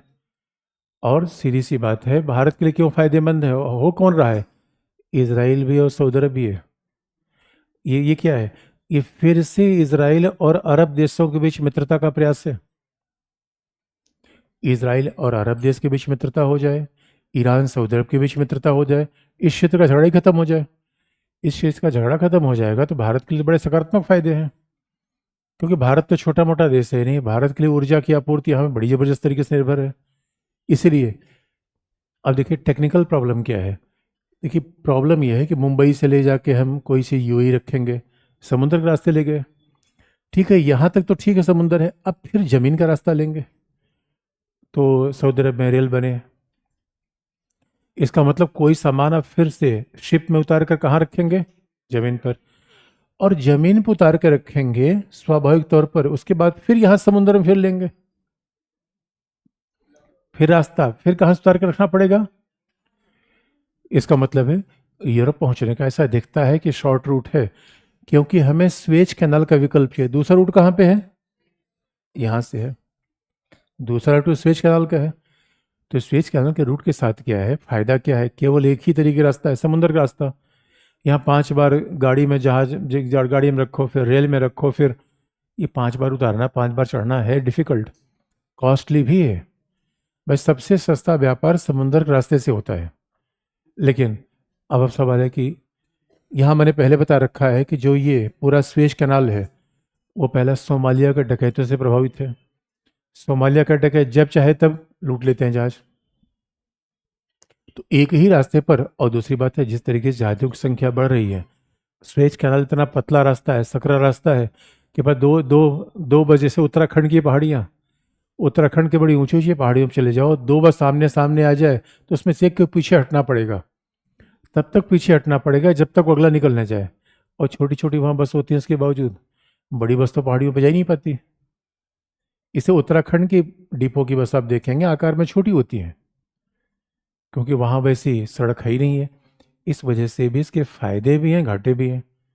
और अगर पश्चिम एशिया में ये सब संघर्ष चलता रहेगा तो ये सब परियोजनाएं सब विलंब होगी, तो परियोजना इतनी आसानी से नहीं पूरी हो पाएगी। इसलिए चाइना के रोड बेल्ट प्रोजेक्ट को हम पीछे लग जाए या अपना कोई विकल्प बनाए, अपना कोई विकल्प बनाए। इससे आने वाले समय में ईस्ट और वेस्ट के साथ व्यापार की तमाम संभावनाएं हैं। अरे भाई, वेस्ट एशिया में भारतीय मूल के लोग हैं, तो जब भारतीय मूल के लोग हैं तो पतंजलि का च्यवनप्राश कौन खाएगा? भारतीय मूल के लोग रहेंगे तो वो यहाँ के सामानों का उपयोग भी तो करेंगे। और कहा भी जाता है कि मुंबई मुंबई फिल्मी दुनिया का हर व्यक्ति का एक घर आज के डेट में यूएई में है। अब यूएई है भी पीसफुल है। यूएई पूरे पश्चिम एशिया का, मैंने पहले कह दिया था, मॉडल है। ये बिल्कुल कॉपी करने लायक है, कैसे धर्म पॉलिटिक्स को अलग अलग रखा जाता है और कैसे गवर्नेंस से कोई प्रॉस्पेरस हो सकता है। इसका अगर मॉडल देख रहा हो तो यूएई के पास है। और यूएई ने किया क्या, सारे तेल गैस बेच के अपनी पूरी इकोनॉमी डाइवर्सिफाइड कर दी है,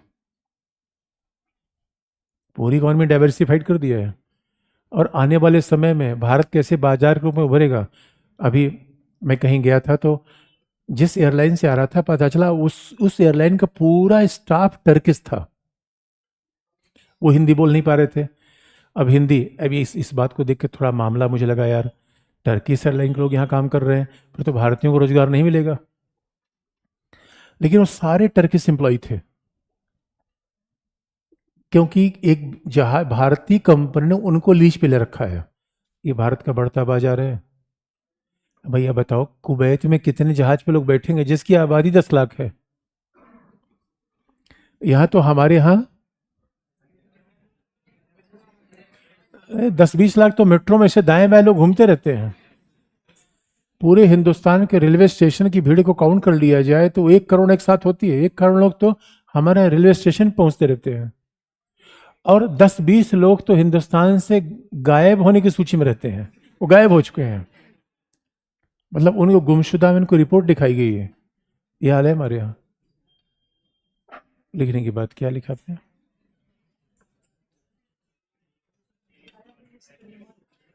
हाँ, अगला पॉइंट।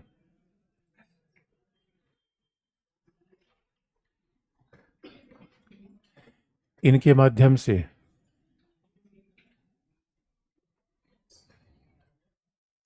भारत पश्चिम एशिया में, पॉइंट है, इनके माध्यम से भारत पश्चिम एशिया में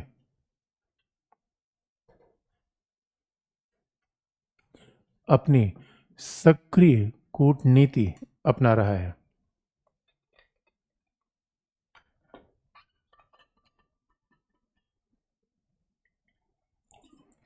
इनके माध्यम से भारत पश्चिम एशिया में अपनी सक्रिय कूटनीति अपना रहा है।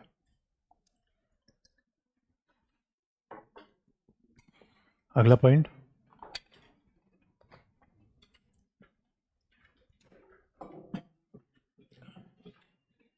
भारत के सभ्यतागत और परंपरागत संबंध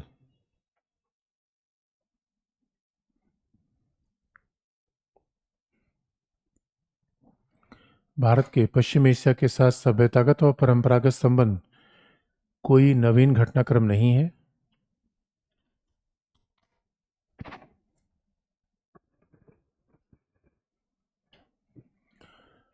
सभ्यतागत और परंपरागत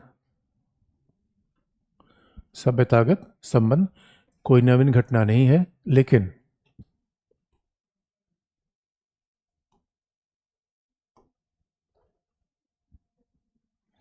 लेकिन लेकिन सबसे महत्वपूर्ण मुद्दा यह है,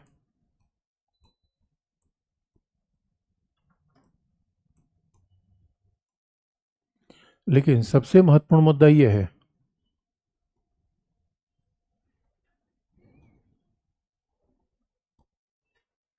कि भारत फिलहाल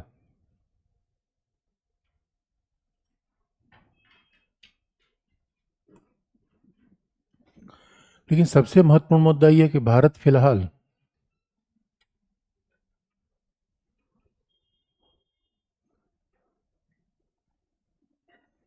सबसे महत्वपूर्ण उद्योग भारत फिलहाल पश्चिमी एशियाई देशों में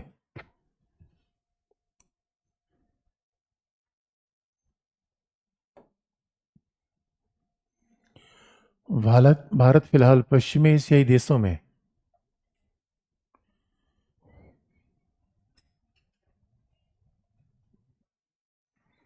पश्चिमी एशियाई देशों में अपनी राजनीतिक और सामरिक उपस्थिति बढ़ा रहा है। राजनीतिक और सामरिक अंडरलाइन। अपनी सामरिक और राजनीतिक उपस्थिति बढ़ा रहा है।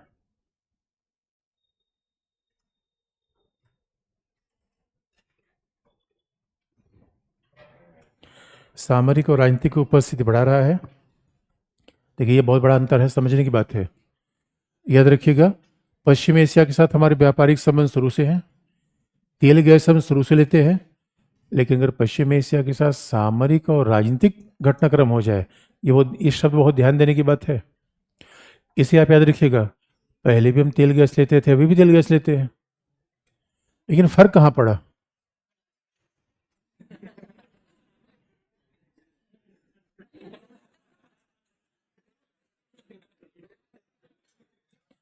लेकिन फर्क कहाँ पड़ा? फर्क फर्क मेरे बच्चों यहाँ पड़ा। पहले टैंकर से तेल लेते थे, अब सऊदी अरेबिया खुद ही यहाँ पे ऑयल रिफाइनरी बनाना चाहता है। बहुत बड़ी बात हुई। और आपको पता है, अगर कल के लिए हमारे पास कोई घटना हो जाए, वॉर हो जाए, जैसे हमारे पास 40 दिन का डिफेंस इक्विपमेंट चाहिए लड़ने के लिए, 40 दिन का तेल भी चाहिए। अरे भाई, कहीं ऑयल सप्लाई बंद हो जाए तो पता चला कि मैं अपनी कार लेके जाऊं पेट्रोल पंप के सामने, भाई तेल चाहिए, कहा रुक जाइए मंगा लूंगा, दे दूंगा। मैं कहा, मंगा लोगे, दे दोगे? मैं कहा हाँ, चिंता मत करिए, तेल आ जाएगा। तो मैं तब तक वहाँ रुका रहूंगा तेल लेने के लिए। ऐसे भाई झगड़ा हो रहा है ईरान सऊदी अरेबिया का, उससे हमारी तेल की सप्लाई रुक जाए। इसे आपको पता है, हमारे पास यूएई ने क्या किया है, तमाम ऑयल रिजर्व बना रखा है। अब हमने क्या किया है, यूएई ने हमारे पास तमाम ऑयल रिजर्व बना रखा है, जैसे कि कोच्चि में, महाराष्ट्र में, वहाँ बाकायदा हम तेल का रिजर्व रखते हैं, वहाँ से क्रूड लाते हैं, यहाँ रखे रहते हैं और अपने यहाँ रिफाइनरी लगाते हैं। छोटे मोटे देशों में तो रिफाइनरी बनाई नहीं जा सकती। रिफाइनरी का बड़ा सामरिक महत्व होता है। दो देशों के बीच वार होती है तो पहला टारगेट रिफाइनरी पे ही आता है। इसलिए अब वो देश हमारे यहाँ ऑयल रिजर्व बना रहे हैं, क्योंकि ध्यान में रखने की बात यह है, कई बार करंट अफेयर कैसे होता है, कैसे खत्म हो जाता है। 4-5 साल पहले बजट में एक बार प्रस्ताव दिया गया था कि भारत में जो ऑयल की तमाम कंपनी है, HPCL है, BPCL है, ये सब कंपनियां जो बिखरी पड़ी हैं उनको एक में कर दिया जाए, एक बड़ी जायंट कंपनी बनाई जाए, जिससे पश्चिम एशिया में हम तेल के कुएं भी खरीद सकें। अरे भाई, महाशक्ति का यही तो मतलब होता है। कहा जाता है पश्चिम एशिया में सारे तेल के कुएं तो उनके हैं, लेकिन तेल उत्खनन करने में जो कंपनी है जो सबसे टॉप पे है, एक्सन मोबिल अमेरिका की है। अब ये देखिए, पश्चिम एशिया और अमेरिका के बीच का संबंध, भाई यही टेक्नोलॉजी का मामला है। पता चला हमारे यहाँ कोयला इतनी बड़ी मात्रा में, सोना है, चांदी है। मेरे दोस्तों, ये इसलिए भारत सोने की चिड़िया कहा है, जहां खोदो वहीं सोना मिलेगा। मेरे गांव में अच्छा, एक एक से इंडिया के लोग कमाल कमाल के लोग हैं। मेरे गांव में एक व्यक्ति थे, पता नहीं उनको किसने बता दिया था कि जहां आपको पैर से ठोकर लग जाए, आप समझ लो खुदवा लेना, वहीं सोना मिलेगा। तो वो पता चला, जितना खुदवाने में पैसा खर्च कर दिया, सोना उन्हें ठन्नी का नहीं मिला। 10 गड्ढा तो खुदवा दिया हो गांव में, अपने जमीन में, बाकी दूसरा कोई खुदवाने नहीं देता। तो दूसरे से समझौता करते थे कि हमें किसी ने बताया कि जहां पैर का ठोकर लग जाए वहीं सोना मिल जाए। जो उनके पास पैसा था वो खुदवाने में खत्म कर दिया, मिला ठंडी नहीं। लेकिन आप याद रखिएगा, हमारे यहाँ सच में, अरे मेरे बच्चों, अभी तुम्हारे पास तेल गैस और लोहा कोयला पता करने की मशीनें नहीं है। हिंद महासागर में लगा दो, हर 2-2 फीट पे ऐसे मिलेगा, डायमंड ऐसे उठा लो, सोना बस ऐसे ले लो जाके वहां से। और आज भी जितना सोने की खपत भारत में होती है मेरे बच्चों, घर घर में जितने हमारी माताओं बहनों के सोने हैं, बस निकाल दो, अमेरिका से अमीर देश हम ना हो जाए तो उसी समय आप कहना ये बात। और तीसरा मंदिर की सोना निकाल दो, हम 2 मिनट में अमेरिका से अमीर हो जाएंगे। ये हमारे यहाँ कल्चर, सोना लोग बहुत पहनते हैं, अमेरिका अमेरिका में नहीं है। इसे इसे कई बार अमेरिका में डकैती होती है, अमेरिका यूरोप के डकैत भारतीयों को बहुत टारगेट करते हैं सोने के कारण। भाई ये चेन पहन के चलते हैं, आपने किसी अमेरिकन को सोने की चेन पहने हुए देखा हुआ है? लेकिन भारतीय जैसे कमाएगा, मतलब उसकी चेन देख के समझ जाएंगे कि मतलब आजकल कुछ कंडीशन ठीक ठाक चल रही है। और हमारे हमारे यहाँ तो कई लोग जब शादी ब्याह में अंगूठी मिलती है तो ऐसे ऐसे हर बात करके ऐसे ऐसे दिखाते रहेंगे, मतलब अंगूठी लोग समझ लें कि अंगूठी आज पहने हुए हैं। तो मेरे बच्चों, बड़ा अच्छा, मुद्दा भटक गए। मुद्दा ये है, ऑयल ऑयल वेल से पश्चिम एशिया के पास खोदने वाली मशीन नहीं है। खोदने वाली मशीन कहाँ से आ रही है? इसीलिए इसलिए आप देखोगे कि आज की डेट में पश्चिम एशियाई कंपनी पर बड़ा सारा नियंत्रण है, वेस्ट एशिया की कंपनियों का, एमएनसीज का। अब देखो ये प्रो कॉन्स की बात है। अगर आप कहोगे राष्ट्रवाद की बात अगर आपके दिमाग में आ जाए कि सर ये नहीं होना चाहिए, अगर आपके दिमाग में राष्ट्रवाद हावी हो जाए, सर ये कैसे हो रहा है, हमारा तेल उनकी कंपनी, और जब उनकी कंपनी तेल बेचेगी तो फायदा हमें क्या मिलेगा? एक बात आप याद रखिएगा, या तो अपने पास टेक्नोलॉजी रखिए या तो दूसरे के टेक्नोलॉजी का प्रयोग कर लीजिए। और पता चला भावना में अमेरिकी कंपनी को भगा दिया, तो जो तेल आपको मिल रहा है वो भी नहीं मिलेगा। इसलिए आप देखो ईरान में जब 79 में अमेरिका का झगड़ा ईरान से शुरू कैसे हुआ? तेल के कारण। ईरान ने क्या कहा, हम तेल कंपनियों का राष्ट्रीयकरण करेंगे, अमेरिकी कंपनी को भगा देंगे। ये सीधा मामला ऐसा था जैसे हमने कोका कोला को भगा दिया था। कोका कोला को 90 के पहले हमने भगा दिया था, जनता पार्टी सरकार ने समाजवाद के नाम पर कोका कोला को भगा दिया, तो आज उसी कोका कोला को बुला रहे हैं।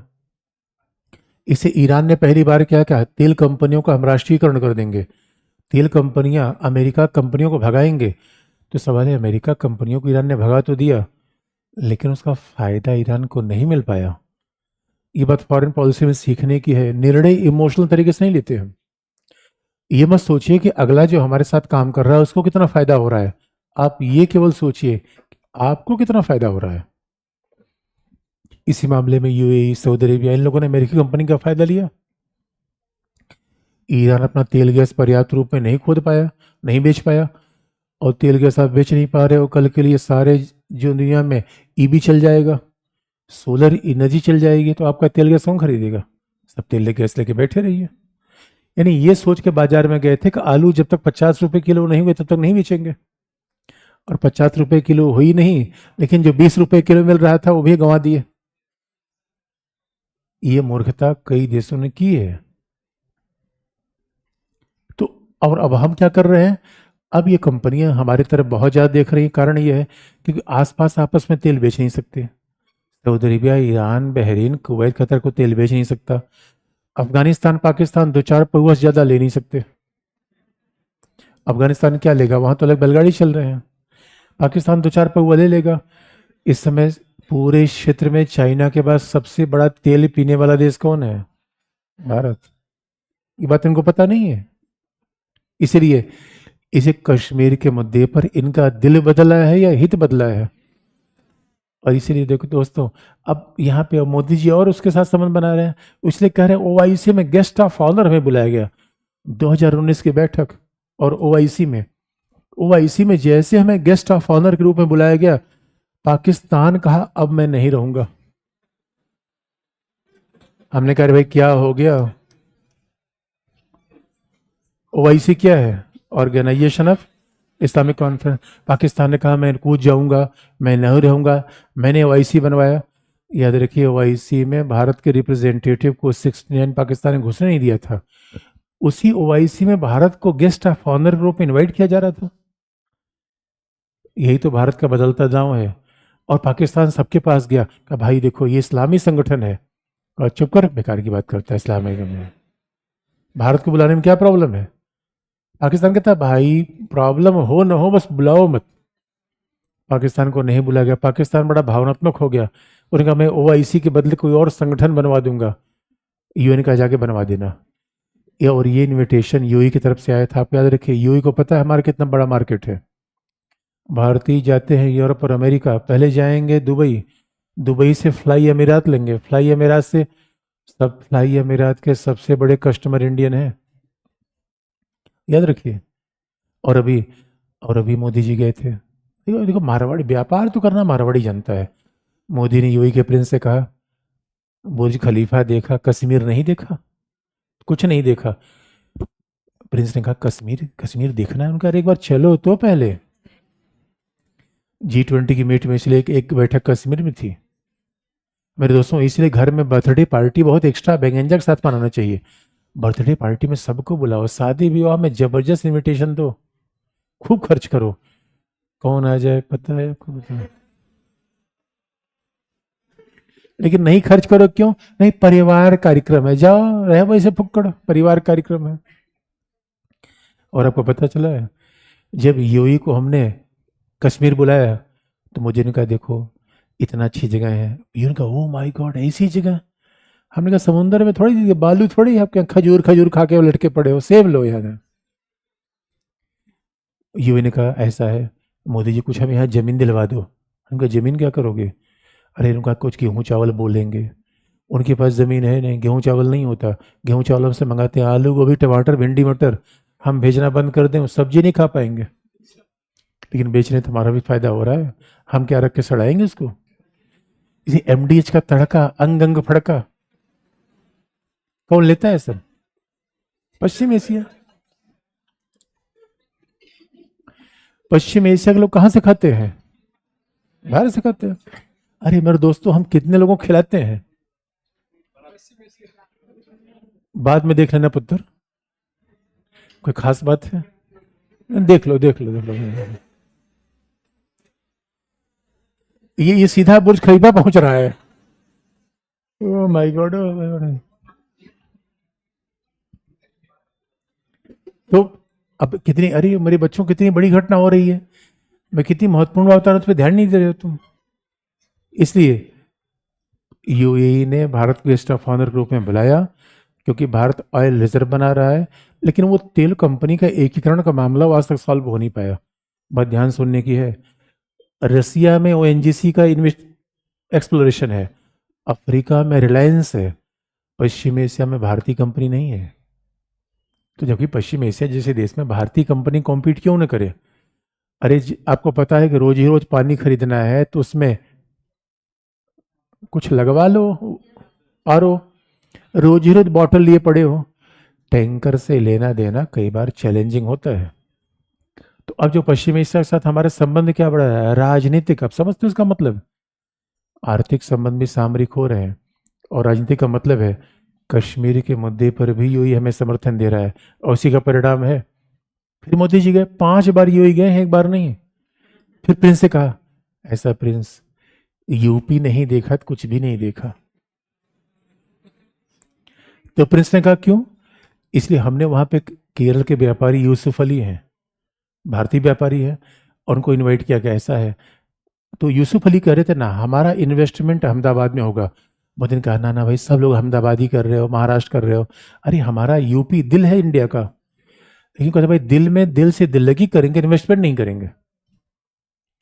सरकार ने कहा, एक सुरक्षा गारंटी हम देंगे, आप इन्वेस्टमेंट तो करिए। तो यूएई ने बाकायदा, लुलु मॉल कौन बनाया है? यूएई के व्यापारी ने। हयात होटल किसके हैं? यूएई के व्यापारी के। आज के दौर में हमारा यूएई के साथ द्विपक्षीय व्यापार लगभग $80 बिलियन के आसपास है। इतने छोटी देश के साथ इतना बड़ा व्यापार। अब तभी, और आधी इंडियन ने वहां घर खरीद रखा है, सिक्योरिटी कारण। भाई जहाँ सुरक्षा होगी वहां लोग घर खरीदेंगे। और पूरी दुनिया के शायद ही कोई ऐसा आदमी होगा जो यूएई में बिजनेस नहीं करता। कहने का मतलब है, देखिए, पहले हम पश्चिम एशिया क्यों देखते थे? कश्मीर पाकिस्तान, कश्मीर पाकिस्तान तो अपने आप सपोर्ट मिल जाएगा। इसलिए हमने 370 हटाया और यूएई से पूछा, भाई आपकी राय क्या है? उनका, भाई आपका आंतरिक मामला है। हमका, गुड बॉय। पाकिस्तान, कश्मीर, ये सब नकारात्मक चीजें हैं। पाकिस्तान कश्मीर, हम जिस स्तर पर आगे बढ़ रहे हैं वहां पाकिस्तान कश्मीर के बारे में पूछना ही नहीं है। और पाकिस्तान को हमारा बराबरी मानता है क्या? अब वो मानता है ऐसा? लिख लो आप, क्या लिखा आपने? अगला पॉइंट, वर्ष 2019 में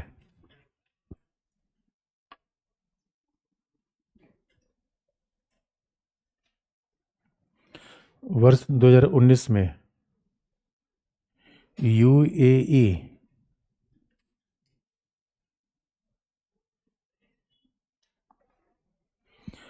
वर्ष 2019 में यूएई में संयुक्त अरब अमीरात में होने वाली OIC, organisation of Islamic conference,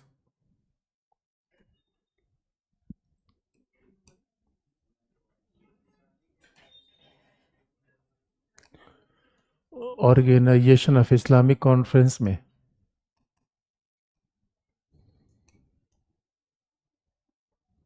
Bharat को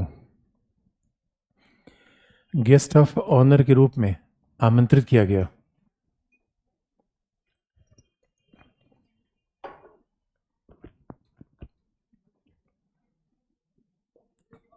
गेस्ट ऑफ ऑनर, ऑनर मतलब है सम्मान। गेस्ट ऑफ ऑनर, और ऐसे लिखते हैं गेस्ट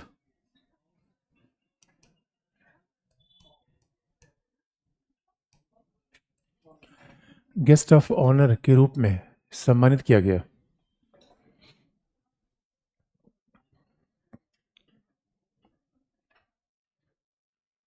गेस्ट ऑफ ऑनर के रूप में सम्मानित किया गया। और कश्मीर से अनुच्छेद 370 हटने के बाद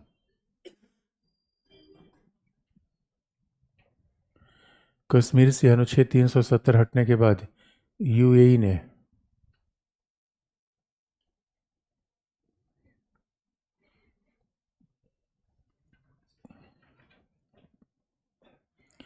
कश्मीर से अनुच्छेद 370 हटने के बाद यूएई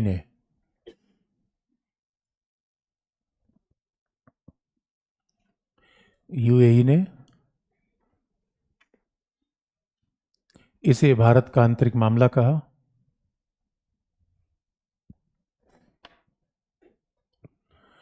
और यूएई के अनुसार धर्म के आधार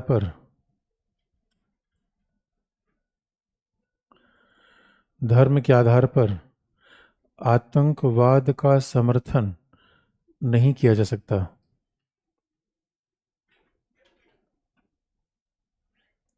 धर्म के आधार पर आतंकवाद का समर्थन नहीं किया जा सकता।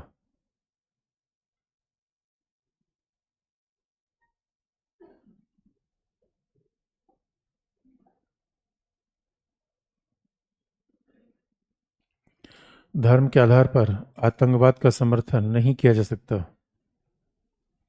अगला पॉइंट, सऊदी अरब के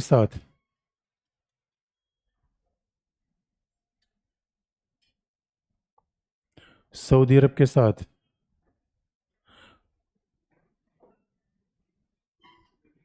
सामरिक संबंधों की स्थापना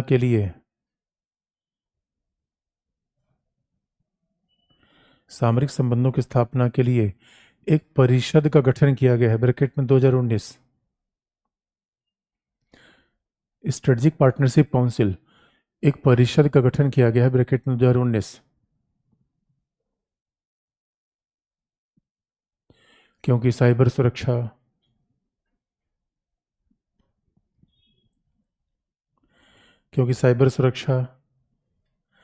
नार्को आतंकवाद,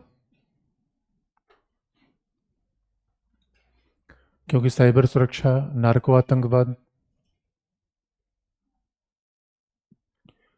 सुरक्षा,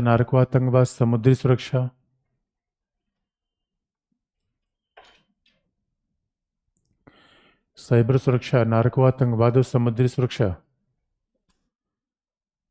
भारत और पश्चिमी एशियाई देशों के साझे हित हैं। भारत और पश्चिमी एशियाई देशों के साझे हित हैं।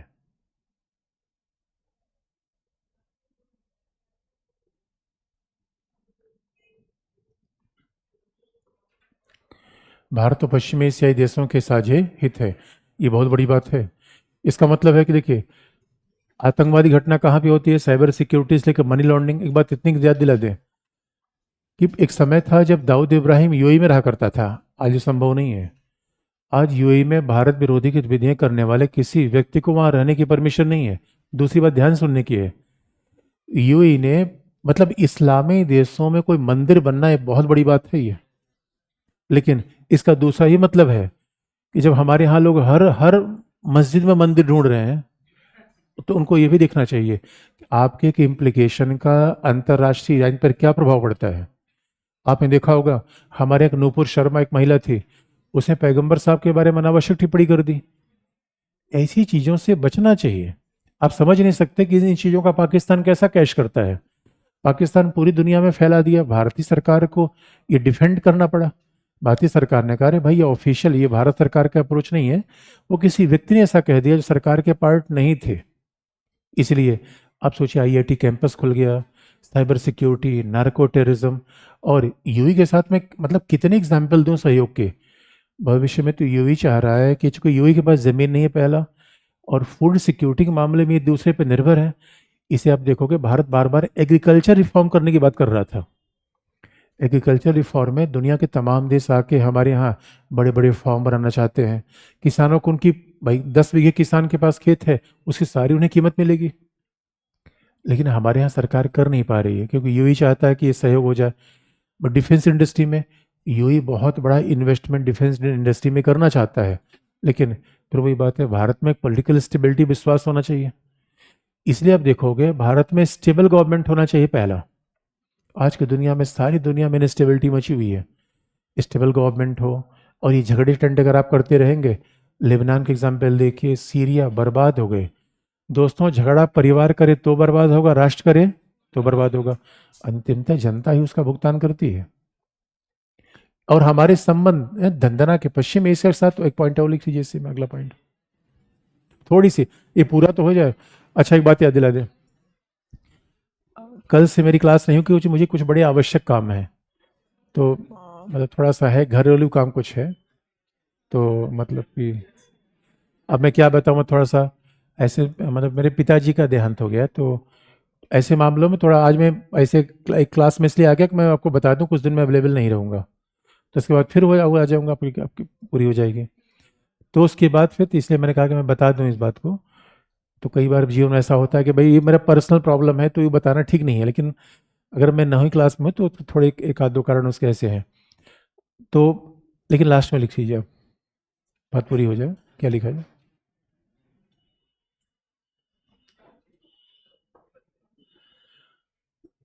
पश्चिमी एशियाई देश, पश्चिमी एशियाई देशों में सऊदी अरब, भारत में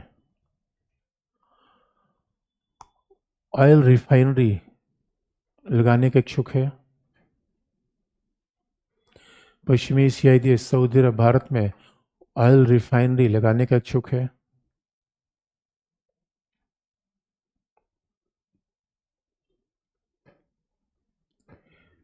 ऑयल रिफाइनरी, ऑयल रिफाइनरी लगाने के इच्छुक है, जबकि यूएई के द्वारा भारत में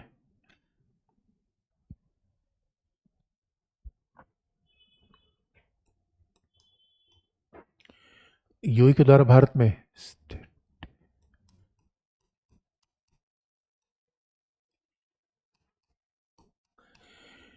यूएई के द्वारा भारत में स्ट्रेटेजिक ऑयल रिजर्व, यूएई के द्वारा भारत में स्ट्रेटेजिक ऑयल रिजर्व बनाया गया है। स्ट्रेटेजिक ऑयल रिजर्व का मैं तेल कहूंगा, मतलब सामान्य भाषा में कहिए। स्ट्रेटेजिक ऑयल रिजर्व बनाया गया है, जिससे जिससे इन देशों के बीच भारत का संबंध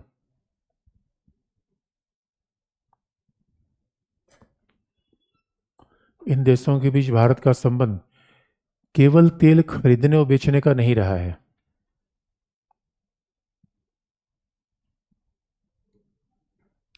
केवल क्रेता विक्रेता का संबंध नहीं रहा है।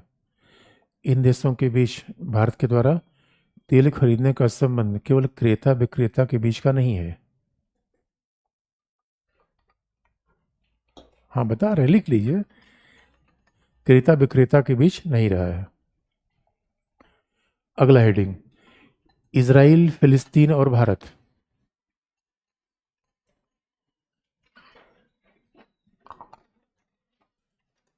इजराइल, फिलिस्तीन और भारत।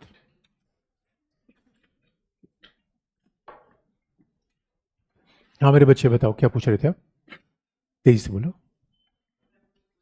तेजी से। अच्छा,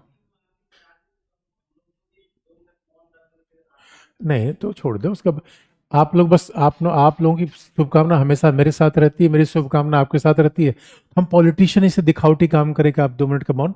आपकी इच्छा हमेशा हमारे साथ, आपकी इच्छा का बहुत बहुत सम्मान है, लेकिन आपकी इच्छा हमेशा हमारे साथ है और मेरी इच्छा आपके साथ है। तो अब वो सब चीजें तो दिखा, छोड़ दीजिए। नहीं कोई बात नहीं, एकदम आप लोगों की संवेदना हमेशा है, तुम लोग मेरे बच्चे जैसे हो। आप आपके न कहने से भी मैं फील कर लिया, मतलब सच बात यही है, सच बात। अरे मेरे बच्चों बच्चों से पिता का रिश्ता दिल दिल का होता है ना, हितों का नहीं होता, जो आईआर वाला होता है। आज के लिए क्या कहें,